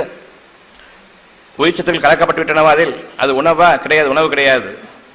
மாறாக அது வெறும் ரசாயனம், உணவை போன்ற ஒரு அமைப்பை கொண்டது, அவ்வளவுதான். எனவே வயிறு என்பது உணவுக்காக படைக்கப்பட்டிருக்கிறதா, மருந்துக்காக படைக்கப்பட்டிருக்கிறதா? எப்படி நீங்கள் மருந்தை உங்களுடைய வாழ்க்கைக்கு நீங்கள் ஏற்றுக்கொள்வீர்கள்? உணவு ஒத்துக்கொள்ளவில்லை, இப்பொழுது உணவு ஜீரணமாகவில்லை, கொஞ்சம் 1 நாள் 2 நாள் உணவிலிருந்து விலகிவிட்டால் போதுமே, உங்களுடைய அனைத்து ஜீரண சக்தியும் மீண்டும் திரும்பிவிடும். ஜுரம் இருக்காது, மீண்டும் ஜுரம் வராது. சளி இருக்காது, சளி பிடிக்கவும் செய்யாது, இருக்கும் சளியும் விலகிவிடும். ஊளைச்சதை இருக்காது. நிச்சயமாக உழைக்கக்கூடிய என்னுடைய தேவைகளுக்கு நான் அசையக்கூடிய இயங்கக்கூடிய அழகான சக்தியை கொடுக்கும், சிந்திக்கக்கூடிய திறனை கொடுக்கும். எப்படி நீங்கள் மருந்தை வயிற்றுக்கு ஏற்புடையதாக ஆக்கிக் கொண்டீர்கள்? உணவே ஒத்துக்கொள்ளவில்லை என்று இருக்கும் பொழுது மருந்தா ஒத்துக்கொள்ளும்? வயிறானது உணவுக்காக படைக்கப்பட்டிருக்கிறது, அந்த உணவே ஒத்துக்கொள்ளவில்லை, மருந்தா ஒத்துக்கொள்ளும்? எங்கே சென்று விட்டது உங்களுடைய அறிவு? மனிதர்களை நம்பியதன் காரணமாக அறிவை நாம் இழந்து விட்டோம், நம்முடைய வாழ்க்கையின் பாதையை நாம் இழந்து விட்டோம். எனக்கு அறிவு இல்லை என்று கூறுகிறீர்கள். நான் இறைவனால் படைக்கப்பட்டவன், முழுமையாக படைக்கப்பட்டவன். இறைவனுடைய ஒரு அருட்கொடை இந்த மனித சமுதாயத்திற்கு நாம் ஒவ்வொருவரும் ஒரு அருட்கொடை. அவ்வாறு இருக்கும்போது நான் அறிவு கட்டவன் என்று கூறினால் இறைவன் உங்களுக்கு அறிவை படைக்க தவறிவிட்டான் என்று நீங்கள் இறைவனை நீங்கள் இகழ்கிறீர்கள். எப்பொழுது எனக்கு வழியில்லை என்று ஒருவன் பிறரிடம் கூறுகிறானோ அப்பொழுதே இறைவன் அவர்களை கைவிட்டு விட்டான். அவர்கள் இறைவனை பற்றி குறை கூறியவர்கள் ஆவார்கள். இறைவனை நம்பிக்கை கொண்டேன் என்று கூறுகிறார்கள், இறைவனிடம் பிரார்த்திக்கிறார்கள். ஆனால் இறைவன் இவ்வளவு பெரிய குறையை வைத்து என்னை படைத்து விட்டான், எனக்கு அறிவில்லை. நாக்கு என்று ஒன்று இருக்கிறது. எந்த உணவும் நாக்கில் சரிபார்த்த பிறகு உட்கொள்ளப்படும். நாக்குக்கு பிடிக்கவில்லை என்றால் அது வயிற்றுக்கு உதவாது, அப்படித்தானே? உணவின் ருசி நாக்குக்கு பிடிக்குமா அல்லது மருந்தினுடைய கசப்பு நாக்குக்கு பிடிக்குமா? சின்ன குழந்தை கொடுத்தா கூட வாயிலே துப்பிடுமே. எந்த அளவுக்கு இயற்கை உங்களுக்கு அறிவிக்கிறது இது கூடாது என்று? எந்த அளவுக்கு உங்களுடைய அறிவின் பெருமை இயற்கை தவறு, நான் சொல்வது சரி என்று நீங்கள் நினைப்பீர்கள்?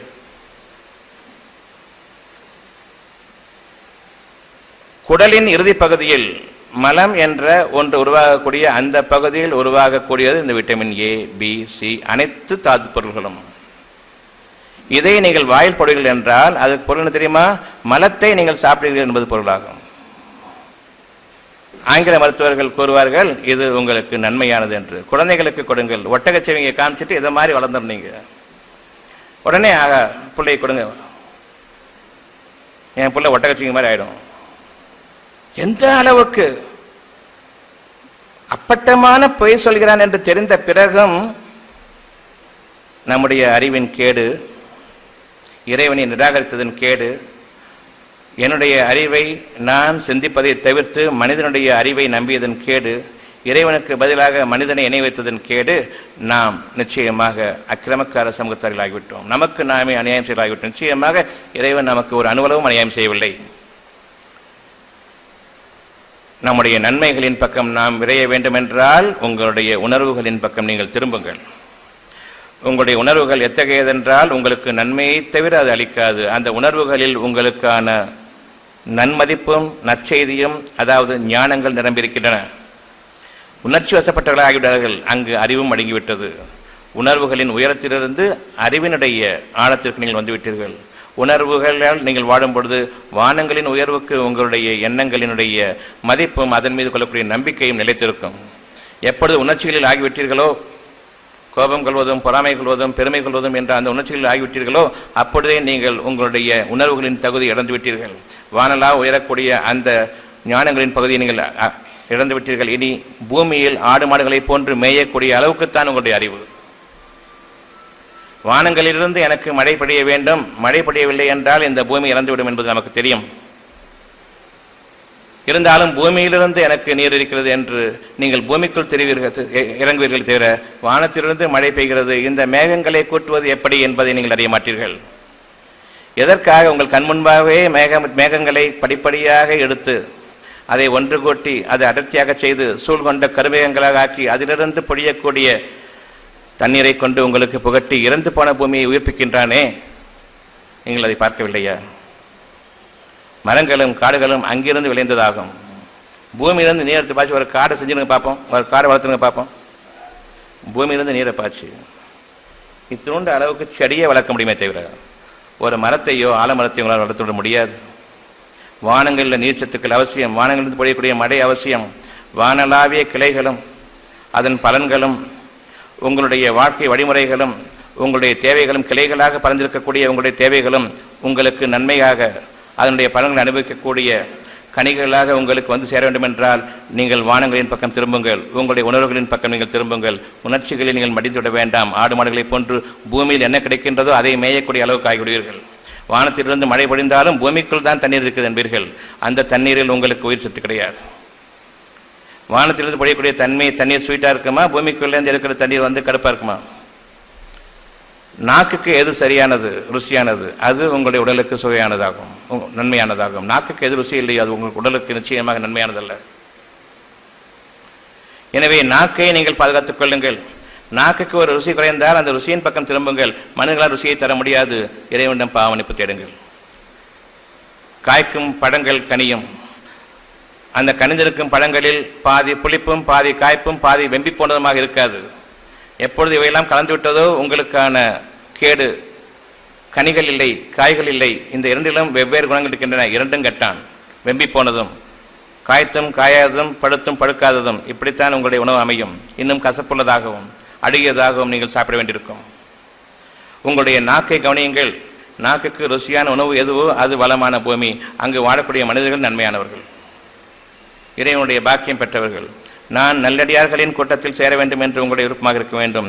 அதாவது யார் பெருமையோ பொறாமையோ கொள்ளாமல் இறைவனுக்கு பயந்தவர்களாக, இறைவனுடைய நாட்டத்தின்படி நடப்பவர்களாக, இறைவனுடைய விருப்பத்தை தன்னுடைய வாழ்க்கையினுடைய அம்சமாக எடுத்துக்கொண்டவர்களாக, அதுவே தங்களுடைய வாழ்க்கையினுடைய பாதை என்பதை யார் அமைத்துக் கொண்டார்களோ இத்தகைய மனிதர்களோடு சேர்ந்து வாழ்வதற்குரிய வாழ்க்கை, அந்த சமுதாயம் தான் எனக்கு வேண்டும் என்று நீங்கள் விரும்புங்கள். எனவே உங்களுக்கு ஒருவருக்கு ஒரு நன்மையை கொடுத்து உபயோகப்படுத்திக் கொள்வதற்காகவும் உதவி கொள்வதற்காகவும் நீங்கள் அவர்களுடைய சமுதாயத்துடன் சேர்ந்து வாழ வேண்டும். நீங்களும் நன்மையாளர்களாக மாறுங்கள். எனவே நம்பிக்கை கொள்ளுங்கள், நல்ல செயல்களை செய்யுங்கள். சொர்க்கம் இந்த பூமியிலும் இருக்கிறது, மறுமையிலும் இருக்கிறது. எது நன்மை எது தீமை என்பதை நீங்கள் அறிய வேண்டும். உங்களுடைய உள்ளத்திற்கு தெரியும் எது நன்மை எது தீமை என்று. பேசும் ஒவ்வொரு பேச்சிலும் நான் சில சமயங்களில் பேசும் பொழுது நிச்சயமாக சமயங்களில் வார்த்தைகள் தடுமாறுகின்றன. எனக்கான அறிவிப்பு கொஞ்சம் நிதானமாக பேசுங்கள், அவ்வளவுதான். உங்களை கவர வேண்டும் என்பதற்காக வேகமான பேச்சு தேவையில்லை. அறிவிக்கப்பட வேண்டும் என்பதற்காக, அறிவிக்கப்பட வேண்டியது உறுதியாக அறிவிக்கப்பட வேண்டும் என்பதற்காக உங்களுக்காக எவ்வளவு தெளிவாகவும் நிதானமாகவும் அமைதியாகவும் பேச முடியுமோ அந்த அளவுக்கு பேசுங்கள். பேசிக் கொண்டிருக்கும் பொழுதே என்னுடைய உணர்வுகளின் பக்கம் நான் திரும்புகின்றேன். அந்த உணர்வுகள் என்ன சொல்கின்றன என்பதை நான் அறிய விரும்புகின்றேன். நன்மை என்று நான் நம்புகின்றேன், அது நிறைய தீமைகள் இருக்கின்றன. தீமைகள் என்று நான் நம்புகின்றேன், அது நிறைய நன்மைகள் இருக்கிறது. நன்மையும் தீமையும் நம் கையில் இல்லை, இறைவன் அனுமதித்தால் இருக்கிறது. எனக்கு நானே எந்த அளவுக்கு பேசும் பொழுதும் எண்ணும் பொழுதும் செயல்படும் பொழுதும் என்னுடைய இருதயத்தில் எனக்காக அறிவிக்கப்படுவது எதுவோ அதை நான் பின்பற்றுகின்றேன்.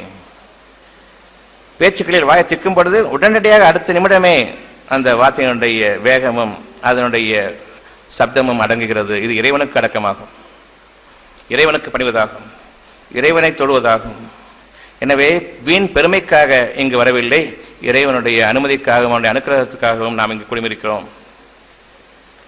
எனக்கு நானே நான் நன்மை செய்கிறேனா தீமை செய்கிறேனா என்பது நிச்சயமாக தெரியும். ஒவ்வொரு சனமும் ஒவ்வொரு மூச்சிலும் அந்த அளவுக்கு நீங்கள் கவனமாக இருங்கள். நீங்கள் தொழுகையாளிகள், நீங்கள் இறை வணக்கத்தில் இருப்பவர்கள். இறை வணக்கம் என்பது சர்ச்சுகளிலும் மசூதிகளிலும் தர்காக்களிலும் உங்களுடைய கோயில்களிலும் நிகழ்த்துவது அல்ல. நீங்கள் உணர்வீர்களானால் இறைவன் எங்கிருக்கிறான்? எல்லா இடத்திலும் இருக்கின்றான். உங்களிடம் இருக்கின்றானா? இருக்கின்றான். பிறகு ஏன் கோயில்களுக்கு செல்கின்றீர்கள்? மனிதர்கள் தான் செல்கிறார்கள், என்னுடைய முன்னோர்கள் சென்றார்கள், உலகம் புறாம் செல்கிறது. எனவே நீங்களும் செல்வீர்கள். உங்களுக்கான அறிவு என்னவாயிற்று? தனித்தன்மை வாய்ந்த அந்த அறிவு என்னாயிற்று? ஏன் ஆட்டு மந்தைகளாக மாறிவிட்டீர்கள்? நீங்கள் மனிதர்களா மந்தைகளா? மனிதன் என்று கூறுவீர்கள். அப்படியானால் ஏன் மனிதர்களை பின்பற்றுகிறீர்கள்? உங்களுடைய மனதில் எது நன்மையானதோ, எது நியாயமானதோ, எது உணர்வுக்குட்பட்டதோ அதையெல்லாம் பின்பற்ற வேண்டும். எப்படி நீங்கள் உங்களை மறுத்தீர்கள்? உங்களை நீங்களே எப்படி நீங்கள் மறுத்தீர்கள்? எப்படி மறுக்க முடியும்? யாருக்காவது ஒருவரிடம் உங்களுடைய இறைவன் எங்கிருக்கிறான் என்று கேட்டால் அடுத்த நிமிடம் எல்லா இடத்திலும் இருக்கிறான் என்று கூறுவீர்கள். அப்படித்தானே? என்னிடம் இருப்பானா? இருப்பான். பிறகு ஏன் கோயில் மசூதி? எதற்காக? பதில் கிடையாது. எதில் பதில் இல்லையோ அதில் தான் நீங்கள் இருப்பீர்கள். எதில் பதில் இருக்கிறதோ அதில் நீங்கள் இருக்க மாட்டீர்கள். எனவே உங்களுடைய தேவையில்லாத இடத்தில் நீங்கள் செல்வீர்கள். எனவே கால் முட்டியும் வலிக்கும், கை முட்டியும் வலிக்கும், தலையும் வலிக்கும். இறைவனுடைய வேதனைகள் உள்ளது. எப்பொழுது இறைவனுக்கு நீங்கள் போகக்கூடாது இடத்து போனா கால் வலிக்குமா இல்லையா? எந்த இடத்துக்கு போகுது அதுக்குள்ள தண்டனை இருக்கா இல்லையா? மனசு எங்க எனக்கு வேணுமோ அங்கே இருக்கணும். எங்க போகக்கூடாது போடுறது அங்கே மனசு பரிதவிக்கும், மனம் கவலைக்குள்ளாகும், துக்கத்திற்குள்ளாகும். இறைவன் நான் உங்களோடு இருக்கிறேன் என்று கூறுகின்றான். எங்கும் இருக்கின்றேன். உங்களோடு இருக்க மாட்டேனா? தூணிலும் இருப்பேன், துரும்பிலும் இருப்பேன், விளக்க மாத்திரமே இருப்பேன், உங்கள்கிட்ட மட்டும் இருக்க மாட்டேன். அப்படியா? விளக்க மாத்திர மோசமான ஆள் நீங்க, அப்படித்தானே? நான் நம்புகின்றேன். அந்த அளவுக்கு நான் என்னை தரம் தாழ்த்தி விட்டேன். உணர்வுகள் எனக்கு இல்லை, இனி ஞானங்களும் எனக்கு இல்லை, இறைவனும் எனக்கு இல்லை. அதுவும் பூசாரி தான் போய் இறைவனை பார்க்கலாம், நான் போகக்கூடாது. இதையும் நீங்கள் ஏற்றுக்கொள்வீர்கள். எனக்கு இறைவன் இல்லை. எத்தனை வகையில் தான் நீங்கள் எனக்கு இறைவன் இல்லை என்று கூறுவீர்கள்? எத்தனை வகையில் தான் எனக்கு இறைவன் இல்லை என்று மதிப்பீர்கள்? எந்த அளவுக்குத்தான் நீங்கள் இறைவனை நிச்சயமாக நான் நிராகரிப்பேன் என்பதற்கு நீங்களே சாட்சியமாக இருப்பீர்கள். நம்பிக்கை கொள்வதில் முதன்மையானவர்களாக மாறுங்கள். நம்பிக்கை கொள்வதில் நேரடியாக இறைவனுக்கு நீங்கள் அவனை திருப்திப்படுத்துபவர்களாக மாறுங்கள். நான் மசூதிக்கு செல்வதை விட்டு 10 வருடங்கள் 12 ஆகிவிட்டன. ஏன்? உண்மையை உணர்ந்து அவன் பக்கம் நின்றதன் காரணமாக. எனவே என்னுடைய வாழ்க்கையின் தரம் சக டாக்டர்களை விட உயர்வாக இருக்கிறது. அவர்கள் எட்டியும் பிடிக்க முடியாது இந்த ஒரு மருத்துவ அறிவை. ஆங்கில மருத்துவம் பயின்ற போதிலும் சரி, ஹோமியோபதியை பயின்ற போதிலும் சரி, அக்குபங்க்சர் பயின்ற போதிலும் சரி, தொடாமலே சுகமளிப்பது எப்படி என்பதை பயின்ற போதிலும் சரி, நான் இறைவனால் பயிற்றுவிக்கப்பட்டேன். எந்த ஒரு மனிதனும் எனக்கு கற்றுக் கொடுக்கவில்லை. இதே வழிமுறை தான் உங்களுக்கும் நான் போதிக்கின்றேன். இறைவன் ஒருவன் உங்களுக்கு போதுமானவன். மனிதன் பக்கம் திரும்பாதீர்கள். உண்மையை கொண்டு பேசுவதன் காரணமாக இது உங்களுக்கு நிச்சயமாக சத்தியமான வழி, இதை பின்பற்ற வேண்டும் என்ற விருப்பம் இருக்கும். அந்த விருப்பத்தை நீங்கள் விட்டுவிட வேண்டாம். வீணான வார்த்தைகள் இங்கிருந்து புறப்படவில்லை. எதில் அமைந்திருக்கின்றேனோ அந்த வாழ்க்கையினுடைய பிரதிபலிப்பும் அந்த வாழ்க்கையினுடைய அடிப்படையும் உங்களுக்கு போதிக்கப்படுகிறது. எனவே நீங்கள் இதில் எதை மறுப்பீர்கள்? இங்கு நீங்கள் வந்திருக்கிறீர்கள் என்றால் உறுதியான ஒரு பேச்சை கேட்பதற்காக. வீண் பேச்சுக்கள் இங்கு கிடையாது, அலங்காரமான வார்த்தைகள் இங்கு கிடையாது, கவர்ச்சியான பேச்சுக்களுக்கு இங்கு இடமில்லை, அது தேவையும் இல்லை. என்னுடைய தேவைக்குரிய வார்த்தைகள் உணர்வுகள் வெளிப்படுகின்றன. அந்த உணர்வுகள் வார்த்தைகளாக வடிவமைவதற்கும் இறைவனிடமே நான் பிரார்த்திக்கின்றேன். நான் இந்த வகுப்பை ஆரம்பிப்பதற்கு முன்பாக, இறைவனே என்னுடைய பொறுப்பில் இதை விட்டுவிடாதே, யாரெல்லாம் வந்திருக்கிறார்களோ அவர்கள் அனைவருக்கும் நீ பதிலளிப்பாயாக. கேட்ட கேள்விகள் இருக்கின்றன, கேட்கப்படாத கேள்விகளும் இருக்கின்றன. அவர்களுடைய தேவைகளுக்குரிய ஒரு வகுப்பாக நீ இதை அமைத்துக் கொடுப்பாயாக. இன்றளவும் எப்பொழுதும் இந்த நேரமும் அடுத்த பேச்சு என்ன என்பது எனக்கு தெரியாது, இருந்தாலும் உங்களுடைய நன்மைகளுக்குரிய அந்த தேவைகள் உங்களுக்காக நிறைவேறிக் கொண்டிருக்கின்றன.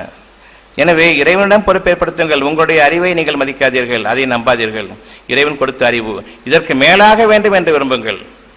என்னுடைய ஞானங்கள் இன்னும் உயர வேண்டும் என்று விரும்புங்கள். அதே சமயத்தில் பணிவை மேற்கொள்ளுங்கள். கண்டிப்பாக இருக்க வேண்டிய இடத்தில் கண்டிப்பை மேற்கொள்ளுங்கள். மனிதர்களுக்கு பயப்பட வேண்டாம். நான் ஆங்கில மருத்துவத்தை திட்டுகின்றேன், மனிதர்களை திட்டவில்லை, அந்த மருத்துவத்தின் கேட்டை திட்டுகின்றேன். இதற்காக என் மீது யாரும் கோபப்படுவார்கள், அதை பற்றின கவலையும் இல்லை. அவர்களிடம் உண்மைக்கு புறம்பாக சத்தியத்தை மிகைக்கக்கூடிய ஒரு காரியமகளும் இருக்குமானால் அவர்கள் சொல்லட்டும். என்னுடைய ஆங்கில மருத்துவம் சத்தியமானதான் என்று சொல்லட்டும், பிறகு பார்ப்போம். நீங்கள் அறிய வேண்டும், மனிதர்களிடம் நீங்கள் உதவி தேடக்கூடாது. குறிப்பாக உங்களுடைய நோய்களுக்கு நீங்கள் மனிதர்களிடம் செல்லக்கூடாது. அங்குதான் இறைவனா மனிதனா என்பது.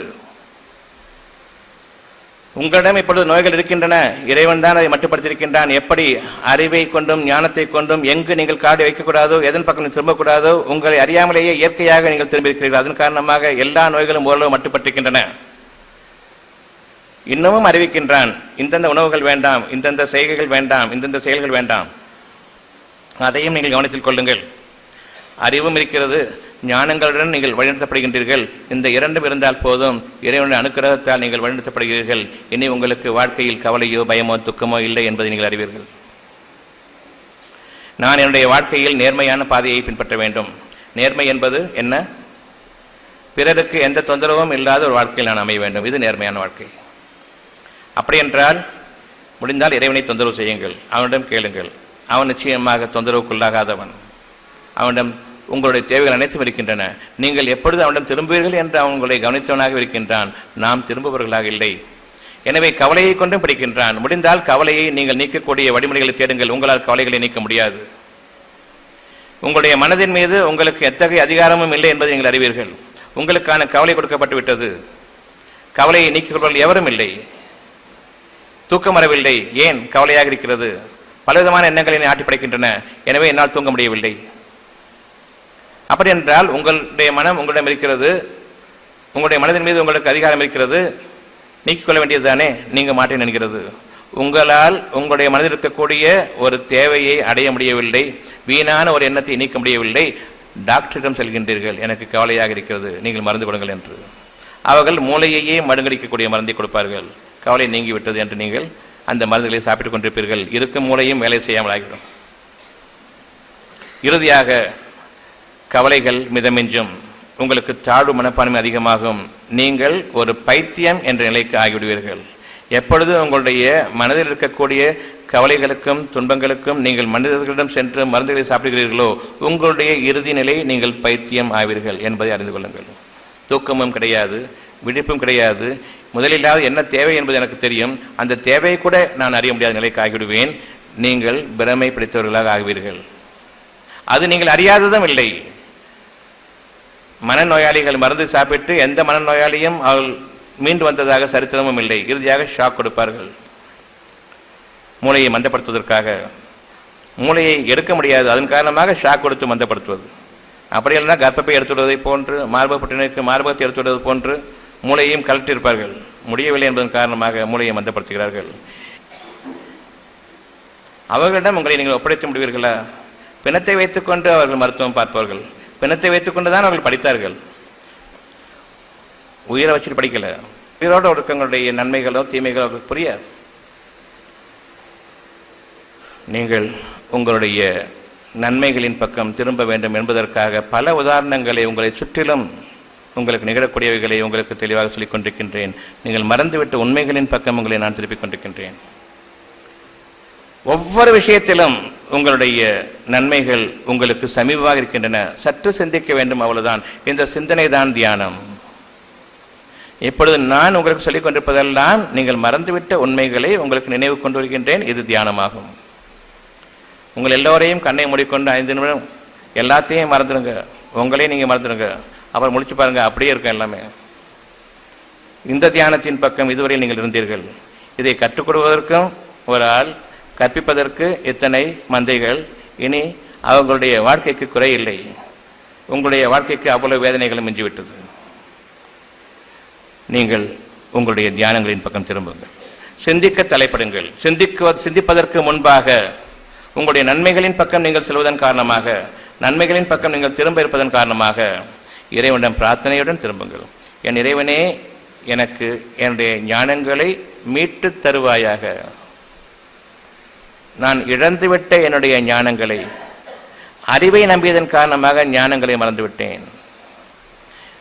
இந்த அறிவை மேற்கொண்டு நான் பெருமை கொண்டதன் காரணமாக என்னுடைய அடிப்படை உணர்வுகளை நான் இழந்து விட்டேன், சிந்திக்கும் திறன் இழந்து விட்டேன். என் இறைவனே, என்னை என்னுடைய ஞானங்களில் அதிகரிப்பாயாக. இது ஒவ்வொரு மூச்சிலும் நீங்கள் கொள்ளக்கூடிய பிரார்த்தனையாக அமைய வேண்டும். தியானம்தான் பிரார்த்தனை. உண்மையை உணர்ந்துவிட்டால் நீங்கள் நம்பிக்கை கொள்வதற்கு சிரமம் இருக்காது. நம்பிக்கை கொண்டு விட்டால் அதுவே இறை நம்பிக்கையாகும். இந்த அறிவை கொண்டு பார்ப்பீர்களானால் கோயில்களிலும் சர்ச்சுகளிலும் பள்ளிகளிலும் நீங்கள் சென்று உங்களை சீரழித்துக் கொள்வீர்கள். அங்கு இறைவன் இல்லை என்பதை நீங்கள் அறியாத நிலையிலே உங்களுடைய வாழ்க்கையை தொலைத்து விடுவீர்கள். இந்த உலகிலும் உங்களுக்கு இழிவும் வேதனையும், இன்னும் எழுப்பப்படும் நாளிலும் உங்களுக்கு கடுமையான வேதனை இருக்கு. உங்களுடைய வாழ்க்கையினுடைய உண்மையின் பக்கம் இன்று நீங்கள் திரும்புங்கள். உங்களுடைய மனம் உங்களுக்கு அறிவிக்கும் எது சரி எது தீமை என்று. அது ஆன்மா ஆகும். உங்களுடைய மனதிற்கு நான் செய்வது சரியா என்று கேட்கும் பொழுது உங்களுடைய ஆன்மாவிடம் நீங்கள் கேட்கிறீர்கள் என்பதை அறியுங்கள். நான் வாயை திறந்து கேட்கவில்லை. சிந்திக்கும் பொழுது இது சரியா, இது தவறா, சிந்திக்க ஆரம்பிக்க தெளிவுகள் பிறந்து கொண்டிருக்கும். உடனடியான பதில், இன்னும் சிந்தியுங்கள், இன்னும் ஆழமான பதில். எனவே இது ஞானங்களுடைய பிறப்பிடமாக இருக்கின்றது உங்களுடைய ஆன்மா. நீங்கள் ஒரு சிந்தனையில் ஒரு கேள்வியை எழுப்ப அதற்குரிய பதில் அங்கிருந்து வருகிறது. இன்னும் அதிகமாக நீங்கள் சிந்தனையில் இருக்க இன்னும் அதிகமான பதில்கள் அங்கிருந்து வருகின்றன. இவை ஞானங்களாகும். நீங்கள் கேட்கும் கேள்விகளுக்குரிய ஞானங்கள். இது கேள்வி ஞானங்களாகும். படிப்பு அறிவை குப்பை தொட்டி என்று நீங்கள் நினைக்க வேண்டும். லைப்ரரியில் போய் நீங்கள் படிப்பது குப்பை கூடங்களில் நீங்கள் போய் சேர்வதற்குப்பானதாகும். இருதயங்களில் நுழைவது வானங்களின் பக்கம் நீங்கள் உயர்வதாகும். சாஸ்திரங்களின் பக்கம் நீங்கள் செல்வதாகும். அப்பட்டமான உண்மைகள், மீற முடியாத உண்மைகள், சத்தியத்தின் பாதையில் நீங்கள் செல்வதாகும். இது சாஸ்திரங்களாகும். எனவே நீங்கள் உங்களுடைய இருதயத்தின் பக்கம் திரும்புங்கள். உங்களுடைய கேள்விகளை கேளுங்கள். மனதில் நீங்கள் கேட்கக்கூடிய கேள்விக்கு விடையாக உள்ளிருந்து, ஆன்மாவிலிருந்து விடை இறைவனுடைய அனுமதியை கொண்டு அது ஞானங்கள், கேள்வி ஞானங்கள். அந்த ஞானங்களில் உங்களுடைய வாழ்க்கை இருக்கிறது. நீங்கள் விரும்பிய வாழ்க்கை இருக்கிறது. இன்னும் நீங்கள் உங்களுடைய வாழ்க்கையில் எந்த அளவுக்கு மேலோங்க வேண்டுமோ, சின்ன சின்ன விஷயங்களை கூட நீங்கள் மறுப்பீர்கள். ஆனால் மேலான விஷயங்களை கூட நீங்கள் நம்பிக்கை கொள்ளக்கூடிய அந்த பாதை வழிவகுக்கும். அந்த பாதையின் மீது உங்களை உறுதிப்படுத்தும். எனவே அந்த ஆன்மா உங்களுக்கு அறிவிக்கும் பொழுது அந்த ஆன்மாவை பின்பற்றுங்கள். எனக்கு இந்த மாதிரி வாழ்க்கை வேண்டும், எந்த மனிதனையும் நம்பாத வாழ்க்கை வேண்டும், எந்த சமயத்திலும் எந்த விதமான வியாதியும் தீண்டாத ஒரு வாழ்க்கை வேண்டும், மனதில் எந்த கலக்கமோ, மனதில் எந்த விதமான ஒரு தேட்டமோ, ஒரு அவஸ்தையோ, வேதனையோ, சோதனையோ தீண்டாத வாழ்க்கை எனக்கு வேண்டும். கவலை கொள்ளாத மனமும், வேதனை கொள்ளாத மனமும், பயமற்ற தன்மையும் எனக்கு வேண்டும் என்று நீங்கள் நம்புங்கள், விரும்புங்கள். இதில் உங்களுக்கு அமைதி இருக்கிறது. இதனுடைய விளைவு அமைதியாகும். அமைதியின் போது கவலையோ பயமோ தீண்டாது, துக்கமோ வேதனையோ பிடிக்காது, சோதனைகள் ஒரு பொருட்டாகவே இருக்காது. எனவே உங்களுக்கு நிம்மதியும் அமைதியும் சாந்தமும் சமாதானமும் வேண்டும் என்ற அந்த ஒரு வாழ்க்கையை விரும்புங்கள். உங்களுக்கான ஞானங்கள் நிச்சயமாக வானங்களின் அளவுக்கு உங்களுடைய பாதைகளை திறந்துவிட்டது. அதன் மீது உங்களை உறுதியாக அமைத்து விட்டது. இந்த உலகத்தில் மனிதர்களை நீங்கள் நாடி செல்லும் பொழுது அவர்களிடம் பொய் பேச வேண்டியிருக்கும். முதல் முறையாக எப்பொழுது நான் மனிதனை நாடிவிட்டேனோ அந்த சமயத்தில் நான் என்னை தாழ்த்தி கொள்ள வேண்டியதாக ஆகிவிட்டது. என்னுடைய மனிதன் என்ற அந்த பெருந்தன்மையிலிருந்து பெருமை கொண்டவர்கள் முன்பாக தாழ்த்தப்பட்டவனாக நான் என்னை ஆக்கிக் கொள்கிறேன். இப்பொழுது கூட 27% வேணும், 27% வேணும்னு சொல்லிட்டு கெஞ்சி கூத்தாடி அடிபட்டு மிதிபட்டு இவ்வளவு மோசமான ஒரு நிலை. நீ எனக்கு கல்வி கொடு, இவன் யார் உனக்கு கல்வி தருது? கல்விக்கு மேலான ஞானங்கள் பக்கம் திரும்பதை விட்டுட்டு செருப்புக்கோப்பான இந்த படிப்பை படிச்சுக்கிட்டு பல்கலைக்கழகங்களில் வேணும் IIT, IIM, creamy layer. Creamy layer என்ன தெரியுமா உங்களுக்கு? ஆபரணங்கள்லாம் செய்யும் பொழுது கடல் அலைகளுக்கு மேலாக வெள்ளையா நுர இருக்கும் தெரியுமா? அழுக்கு பிடிச்சது. இந்த அடுக்கு பிடிச்ச மனிதர்களோடு நீங்கள் ஏன் போய் சேர்றீங்க? White layer, creamy layer. மற்ற பேர்லாம் செடிமெண்ட், களிமண். அந்த களிமண்ணில் தான் உங்களுக்கு வாழ்க்கை இருக்கு. அந்த களிமண்ணில் தான் படைப்புகள்லாம் இருக்கு. இவர்கள் தங்களை தாங்களே தாழ்த்திக் கொள்கிறார்கள். நான் தாழ்த்தப்பட்டவன் என்று நீ கூறிய பிறகு உனக்கு ஏது இறைவனிடமிருந்துள்ள உயர்வு? இப்படியா ஓப்பனா தாழ்த்தப்பட்டவன் தாழ்த்தப்பட்ட? இதுக்கு ஒரு ஜாதி அடிப்படையில் ஒரு கட்சி, தாழ்த்தப்பட்டவர்களுக்கு ஒரு லீடர். எப்படி தாழ்த்தப்பட்டவர்களுக்கு ஒரு லீடர்? நான் தாழ்த்தப்பட்டவன் ஜாதியோட லீடர் எனக்கு. மனிதர்கள் கூறினார்கள், நீங்கள் கேட்டுக்கொண்டீர்கள். ஆனால் இறைவனுடைய பார்வையில் மனிதர்கள் அனைவரும் ஒருவர். மனிதத்துவத்தின் தன்மையின் அடிப்படையில் நீங்கள் மனிதர்கள், மனதின் தன்மையின் அடிப்படையில் நீங்கள் மனிதர்கள். நீங்கள் உங்களை நான் தாழ்த்தப்பட்டவன் என்று கூறிக்கொண்டால் பிறகு உங்களை கரையேற்றுவோர் எவரும் இல்லை. இந்த குப்பை தொட்டிகளையும் ஐஐடி, ஐஐஎம் என்ற போன்ற இந்த குப்பை தொட்டி படிப்புகளையும் நீங்கள் விட்டு விலகுங்கள். மேலான ஞானங்களின் பக்கம் வாருங்கள். கிடைத்த இடங்களில் படியுங்கள். அங்கு உங்களுக்கு உயர்வு இருக்கிறது. எடிசன் தூக்கி எறியப்பட்டான். உனக்கு ஐன்ஸ்டீனும் ஸ்கூல் ட்ராப் அவுட். உனக்கு படிப்பு ஏறாது. இன்னைக்கு அவன் கொடுத்த படிப்பு தான் எனக்கு எல்லாம் படிச்சுட்டு உட்காந்துட்டு இருக்கிறோம். அவனை வச்சு தான் இன்னைக்கு வாழ்க்கை நடந்துட்டு இருக்கு. இன்னைக்கு நான் ஒரு எடிசன் போன்றும், நியூட்டன் போன்றும், கிரஹாம்பெல் போன்றும், மார்க்கோனி போன்றும், ஐன்ஸ்டைன் போன்றும் வர வேண்டும் என்று இருந்தால் அவர்கள் பள்ளி படிப்பை படிக்கவில்லை, படித்துக் கொடுத்ததை படிக்கவில்லை, கற்பித்துக் கொடுத்ததை படிக்கவில்லை, புதிதாக படித்தார்கள். ஞானங்களை கொண்டு அளந்தார்கள் வானங்களுடைய தூரத்தை. இவருக்கு வானத்தின் அளவுக்கு டெலிஸ்கோப் தேவைப்படுது. ஐன்ஸ்டைன் சொல்லிக் கொடுத்த அந்த E=mc² படிக்கிறதுக்கு வானத்தின் அளவுக்கு டெலிஸ்கோப் வச்சு நீட்ட வேண்டியிருக்குது இவருக்கு. அவன் ஞானங்களை கொண்டு வானசாஸ்திரங்களை அளந்தான்.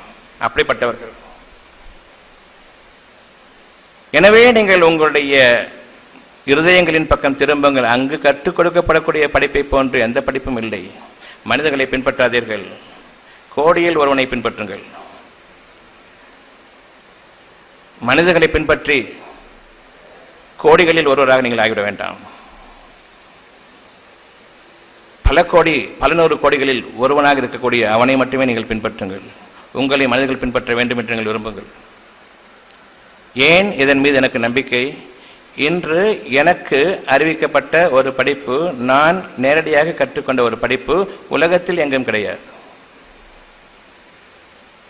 மருத்துவ சம்பந்தமான அனைத்து நூலகங்களும், கோடிக்கணக்கான புத்தகங்களும் என்னுடைய இந்த ஒரு சிறு அறிவுக்கீற்றுக்கு முன்பாக குப்பைகள். தகுதிகளில் உயருங்கள்.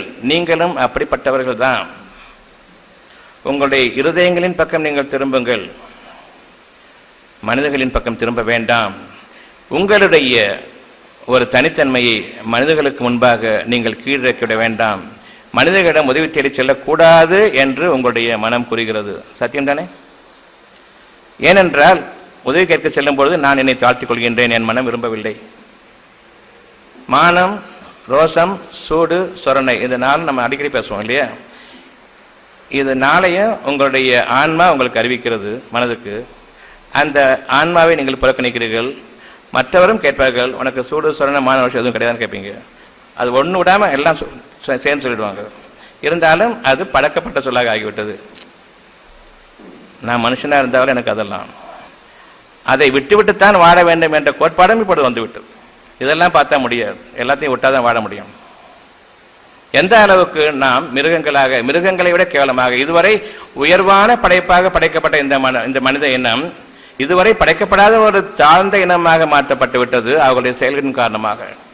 நான் ஒவ்வொரு முறையும் என்னுடைய ஆன்மா எனக்கு இறைவனுடைய அனுமதியை கொண்டு நான் மனிதனாக வாழ்வதற்குரிய தகுதியெல்லாம் அறிவித்த பொழுது நான் அதை நிராகரித்து மனிதர்களுடைய அடிப்படையை நான் பின்பற்றினேன் அல்லவா? ஒவ்வொன்றும் ஆன்மாவில் பதிவாகிறது. உங்களுடைய கணக்கு அதிகாரி இருக்க இறுதியாக உங்களுடைய ஆன்மா போதுமானது. மனசாட்சியம், ஆன்மா என்பது மனசாட்சியம். உங்களுடைய மனம் போன போக்குகளுக்கு, நன்மையை அறிவிக்கும் போதெல்லாம் அது போன போக்குகளுக்கு சாட்சியமாக நீங்கள் செய்யக்கூடிய ஒவ்வொரு எண்ணமும், பேசக்கூடிய ஒவ்வொரு பேச்சும், உங்களுடைய செயல்கள் அனைத்தும் பதிவாகின்றன. உங்களுடைய மனமும் உங்களுடைய ஆன்மாவும் ஒரு சேர கைப்பற்றப்படுகிறது நீங்கள் உயிரிழக்கக்கூடிய நேரத்தில்.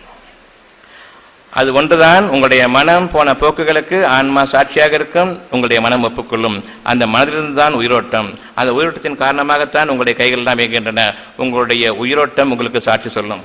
உங்களுக்கு எதிராக நீங்கள் போன போக்குகளுக்கு அந்த உயிரோட்டம் நிகழ்த்தக்கூடிய இயக்கங்களாக இருக்கக்கூடிய தோல் முதலாக அங்க அவயங்கள் அனைத்தும் உங்களுக்கு எதிராக சாட்சி சொல்லும். ஏனென்றால் அவர் உயிரோட்டம் மிக்கவை. இறைவன் அனுமதி கொண்டு அவையும் உங்களுக்கு எதிராகவே பேசும். எனவே நீங்கள் தப்பி ஓட வழியறிய மாட்டீர்கள். உங்களுடைய ஆன்மா அழியாது, உங்களுடைய மனமும் அழியாது. உங்களுடைய உயிர் பிரியம் அந்த நேரத்தில் ஆன்மாவும் மனமும், மனதின் சாட்சியமும் மனம் போன போக்குகளும் இரண்டும் ஒரு சேர கைப்பற்றப்பட்டுவிடும் இறுதி நாளின் தீர்ப்புக்காக. அந்த நாள் நெருங்கும் பொழுது இந்த உலகத்திலேயே உங்களுடைய செயல்களுக்குரிய கூலியாக, உங்களுடைய செயல்களுக்குரிய கூலியாக சூழ்நிலைகள் மாறி உங்களை சிக்க வைக்கும் பொழுது நீங்கள் வழி அறியாமல் திகைத்து நிற்பீர்கள்.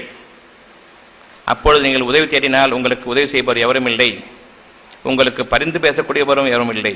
நிச்சயமாக எந்த புகழ் கூறுதலும் அன்று உங்களுக்கு பலனளிக்காது. நீங்கள் சேமித்தவை, நீங்கள் சம்பாதித்தவை அனைத்தும் பயனற்றதாக ஆகிவிடும். எந்த நன்மையும் எஞ்சாது. நீங்கள் தண்டனைக்குட்படுத்தப்படுவீர்கள். கையும் களவுமாக பிடிபட்டால் அந்த நிலை ஏற்படும். இந்த உலகத்திலும் இறுதி தீர்ப்பு இருக்கிறது. உங்களுடைய செயல்களுக்குரிய சாம்பிள்ஸ் மறுவுலைகளும் இருக்கிறது. எனவே உங்களுடைய ஆன்மாவுக்கு நீங்கள் அஞ்சிக் கொள்ளுங்கள். அதாவது உங்களுடைய மனசாட்சியத்திற்கு நீங்கள் அஞ்சிக் கொள்ளுங்கள். உறுதியான, நேரான, அழகான பாதையின் மீது உங்களுடைய வாழ்க்கையை நீங்கள் அமைக்க வேண்டும். உங்களுடைய இருதயத்தில் எதுவாக நீங்கள் வாழ விரும்புகிறீர்களோ, இறைவன் அறிவிக்கின்றானோ எப்படி வாழ வேண்டும் என்று, இறைவன் அறிவிக்கும் பொழுது இனி உங்களுக்கு இறைவன் தான் அந்த பாதையை அறிவிக்க வேண்டுமே தவிர இதற்குரிய பாதை ஏற்கனவே இருக்கிறது என்று நீங்கள் நம்ப வேண்டாம். எனவே நன்மையான உணர்வுகள் வரும்பொழுது இதை எப்படியும் வழிமுறைப்படுத்துவது என்பதை நீங்கள் சிந்திக்கும் பொழுது மனித வழிமுறையின்படி, இருக்கக்கூடிய அமைப்பின்படி எந்த விதமான வழியும் உங்களுக்கு கிடையாது என்பதை இன்று நீங்கள் அறிந்து கொள்ளுங்கள். எனவே இறைவனிடமிருந்து வழி பிறப்பிக்கப்படும் வரையில் நீங்கள் அமைதியை மேற்கொள்ள வேண்டும், பொறுமையை மேற்கொள்ள வேண்டும். எந்த ஒரு நன்மையும் நீங்கள் கிடைக்கக்கூடிய அதே நேரத்தில் என் இறைவனை பொறுமையை கொடு என்ற அந்த ஒரு வார்த்தை அதனோடு சேர்ந்து வர வேண்டும். எந்த ஒரு நன்மையையும் உங்களுடைய இருதயம் கிரகிக்கும் பொழுது, ஆன்மாவிலிருந்து உங்களுடைய மனம் அதை கிரகிக்கும் பொழுது, அழகான ஒரு வாழ்க்கை எனக்கு, இதை என்னுடைய இருதயத்திற்கு என்னுடைய ஆன்மா அறிவிக்கிறது, அந்த இருதயம் கிரகிக்க வேண்டும். இவ்விதமாக உங்களுடைய நன்மைகளில் எதனையும் உங்களுக்காக அறிவிக்கப்படும் பொழுது உங்களுடைய இருதயம் அதை கிரகிக்கும் பொழுது என் இறைவனே பொறுமையை கொடு. ஏனென்றால் நான் அவசரக்காரன். இந்த நன்மையை உடனடியாக நான் பெற வேண்டும் என்று விரும்புவேன். வழியறியாத காரணத்தால் மனிதர்களிடம் வழி தேடுவேன். அப்பொழுது எனக்கு இது இல்லை என்றாகிவிட்டது. அந்த மனிதர்கள் இதெல்லாம் சாத்தியமில்லை, முடவன் கொம்புத்தேனுக்கு ஆசைப்படக்கூடாது என்று பழமொழிகள் எல்லாம் உதிர்ப்பார்கள். எதை ஆசை கொள்ள வேண்டும், எதை ஆசை கொள்ளக்கூடாது என்பது கூறுவதற்கு இவர்கள் யார்? எப்படி நான் அறிவிக்கப்பட்டேன், யாரால் அறிவிக்கப்பட்டேன்? இறைவன் யாவற்றின் மீதும் ஆற்றலுடையவன் என்பது உண்மையானால் நம்புங்கள். எது மனிதர்களுக்கு சாத்தியமில்லையோ அதை மட்டுமே நம்பி பழகுங்கள். இதுவும் ஒரு அழகான இறை வழிபாடாகும். இறைவனை கண்ணியப்படுத்தியவர்களாகவும் எது மனிதர்களால் முடியாதோ அதனை நான் நம்புகின்றேன். எனவே நான் இறைவனை கண்ணியப்படுத்தியவனாவேன். இறைவன் நிச்சயமாக தனக்கு நெருக்கமானவர்களை கண்ணியப்படுத்துபவர்களை அவன் கண்ணியப்படுத்துகின்றான். நம்பிக்கைக்குரிய அந்த வாழ்க்கையின் மீது நீங்கள் உறுதியாக நிலைத்திருங்கள். அவநம்பிக்கைக்குரிய வாழ்க்கையின் பாதையில் மனிதர்களை நம்பி நீங்கள் சீரழிந்துவிட வேண்டாம். உங்களுடைய மனதின் சாட்சியங்களுக்கு நீங்கள் உறுதியானவர்களாக இருங்கள். உங்களுடைய மனம் போகும் போக்குகளுக்கெல்லாம் நீங்கள் அடிமைகளாகி விடாதீர்கள். வெளியிலிருந்து கிரகிக்கக்கூடிய அனைத்து விஷயங்களும் மனதிற்குள் புகுத்தப்படுகின்றன. இதுவே என்னுடைய உலக வாழ்க்கை வழிமுறை.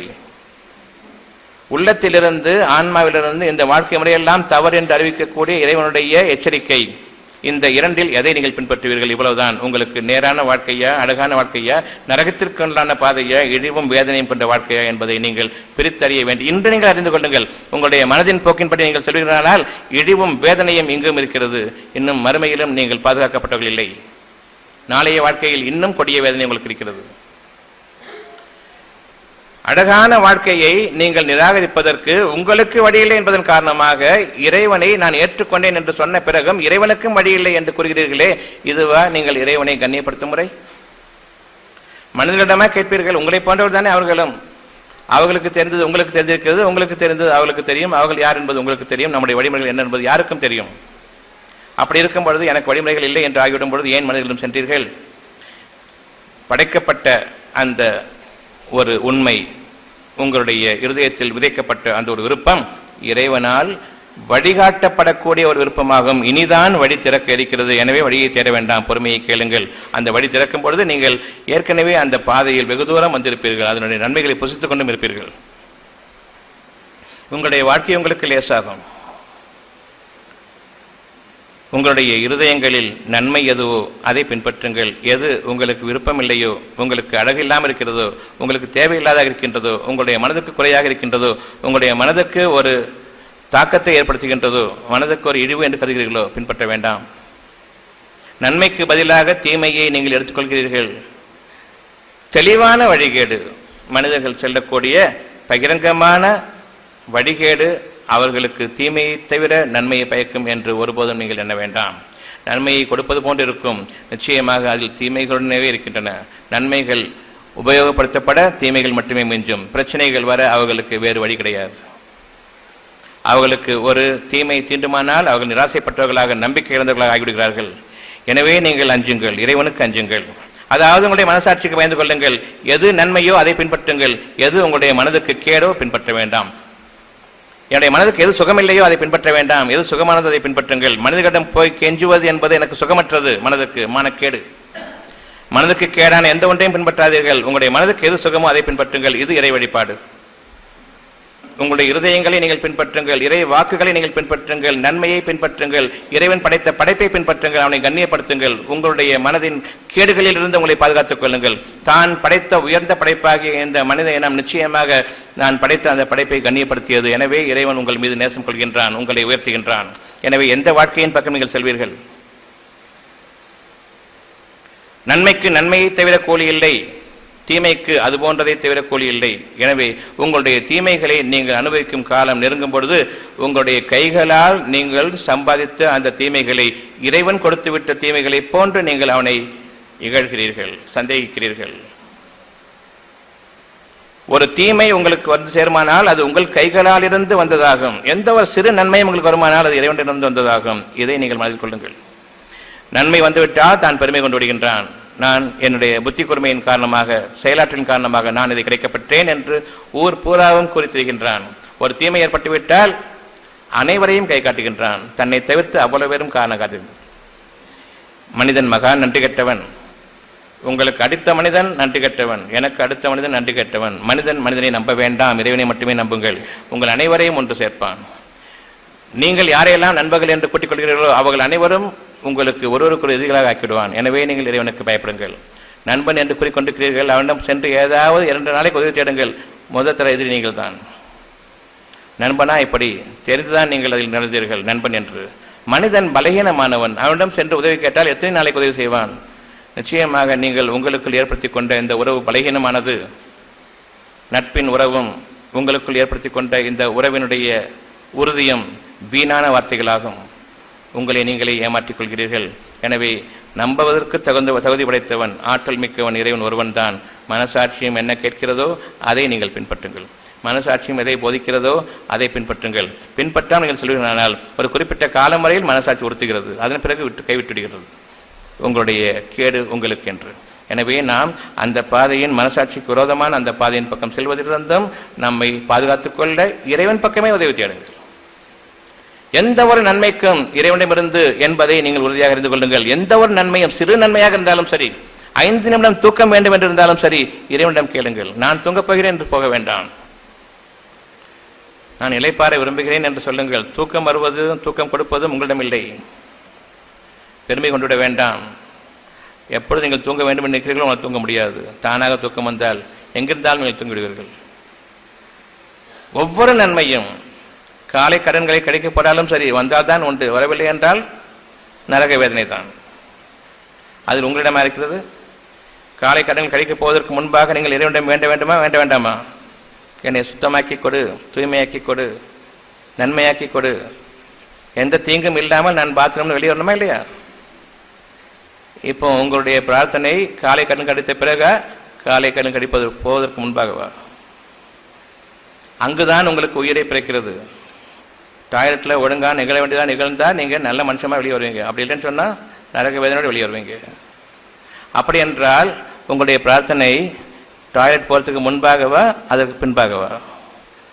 கஷ்டத்தோடு வெளிவருவீர்களே அதற்கு அப்புறமா, அல்லது கஷ்டம் வரக்கூடாது என்பதற்கு நீங்கள் முற்கூட்டுவீர்களா? இன்னும் நீங்கள் டாய்லெட்டில் உட்காரும்போது இறைவனை வேண்டுவீர்களா வேண்ட மாட்டீர்களா? உங்களுடைய பிரார்த்தனை எங்கே ஆரம்பிக்கிறது? மனிதர்களை நம்பினால் பிரார்த்தனை எங்கே ஆரம்பிக்கிறது?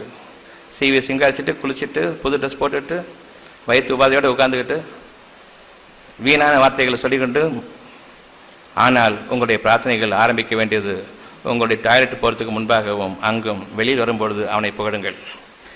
இறைவனை மறந்துவிட வேண்டாம். இந்த சுகத்துக்கு இணையாக எந்த சுகமும் இல்லை என்பது உங்களுக்கு தெரியும். எனவே நீங்கள் எங்கு அசிங்கம் என்று மனிதர்கள் சொல்கிறார்களோ அங்கு இறைவனுடைய பிரார்த்தனை அதிகமாக இருக்கிறது. ஏனென்றால் அசிங்கம் நமக்கு கூடாது, அசிங்கத்தோடு வெளியே வரக்கூடாது, அசிங்கங்களை நீக்கிவிட்டு வெளியே வர வேண்டும். அரைகுறையாக வந்தால் உடலுக்குள் அசிங்கம் தேங்கியிருக்கிறது. எது உங்களுடைய பிரார்த்தனையாக அமைய வேண்டும்? எங்கு நீங்கள் இறைவனை மறப்பீர்கள்? அது என்னுடைய ஒரு கேள்வியாக இருக்கிறது. நீங்கள் சிந்தித்து பார்க்க என்பதற்காக, மனிதர்களை பின்பற்றக்கூடாது என்பதற்காகவும், எந்த ஒரு தருணமும் சரி மூச்சு விடக்கூடிய அந்த உணர்வுகளில் இருக்கும் நேரமெல்லாம் இறைவனிடம் பாதுகாப்பு கேளுங்கள். என்னை தூய்மையாக்கிக்கூடிய இறைவனே என்று கேளுங்கள். அரைகுறை மூச்சு வெளியே வர வேண்டாம், முழுமையாக மூச்சு வெளியே வர வேண்டும், முழுமையாக என்னுடைய கழிவுகள் நீக்கப்பட வேண்டும். ஒவ்வொரு சமயத்திலும் நான் புதிதாக உணர்வூட்டப்பட வேண்டும், என்னுடைய கெட்ட சக்திகள் நீக்கப்பட வேண்டும். அதற்காகத்தான் மூச்சு விடுவதும் மூச்சு உள்ளடிப்பதும். ஆங்கிலத்தில் மூச்சை உள்ளிடுப்பதற்கு பேர் என்ன? இன்ஸ்பிரேஷன். ஐ ஆம் இன்ஸ்பயர்ட் வித் நியூ லைஃப். மூச்சு வெளிவிடுதல் என்பது சாவதற்கு சமமானது, expression. I am taking out all my data outside in no seconds. Within seconds, both these things are happening. மூச்சை உள்ளிருப்பதும் உயிரூட்டப்படுவதும், அதே சமயம் மூச்சை வெளிவிடுவதும், என்னுடைய கழிவுகள் எல்லாம் நீக்கப்படுவதும், கெட்ட சக்திகள் அனைத்தும் நீக்கப்படுகின்ற. வெறும் காற்று அல்ல, கார்பன் டை ஆக்சைடு அல்ல, ஒரு பெருமூச்சு ஏற்படுகின்றது, இயக்க பெருமூச்சு. அதில் என்ன ஏற்படுகிறது?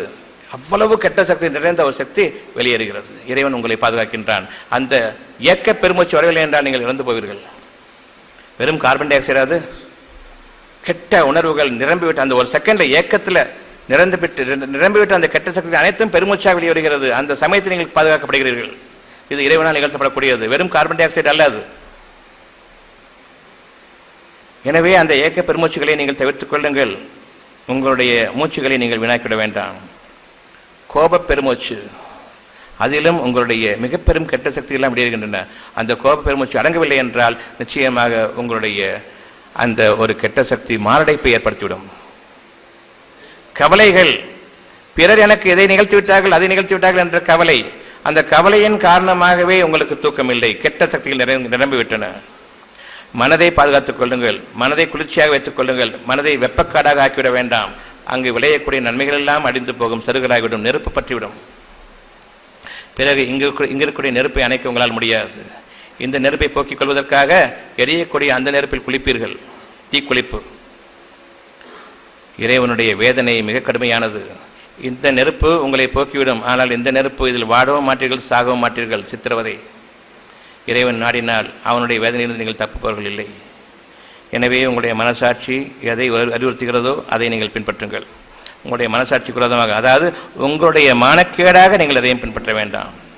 உங்களுடைய மனதுக்கு எது சுகமாக இல்லையோ அதை பின்பற்ற வேண்டாம். உங்களுடைய மனதுக்கு எது சுகமோ அதை பின்பற்றுங்கள்.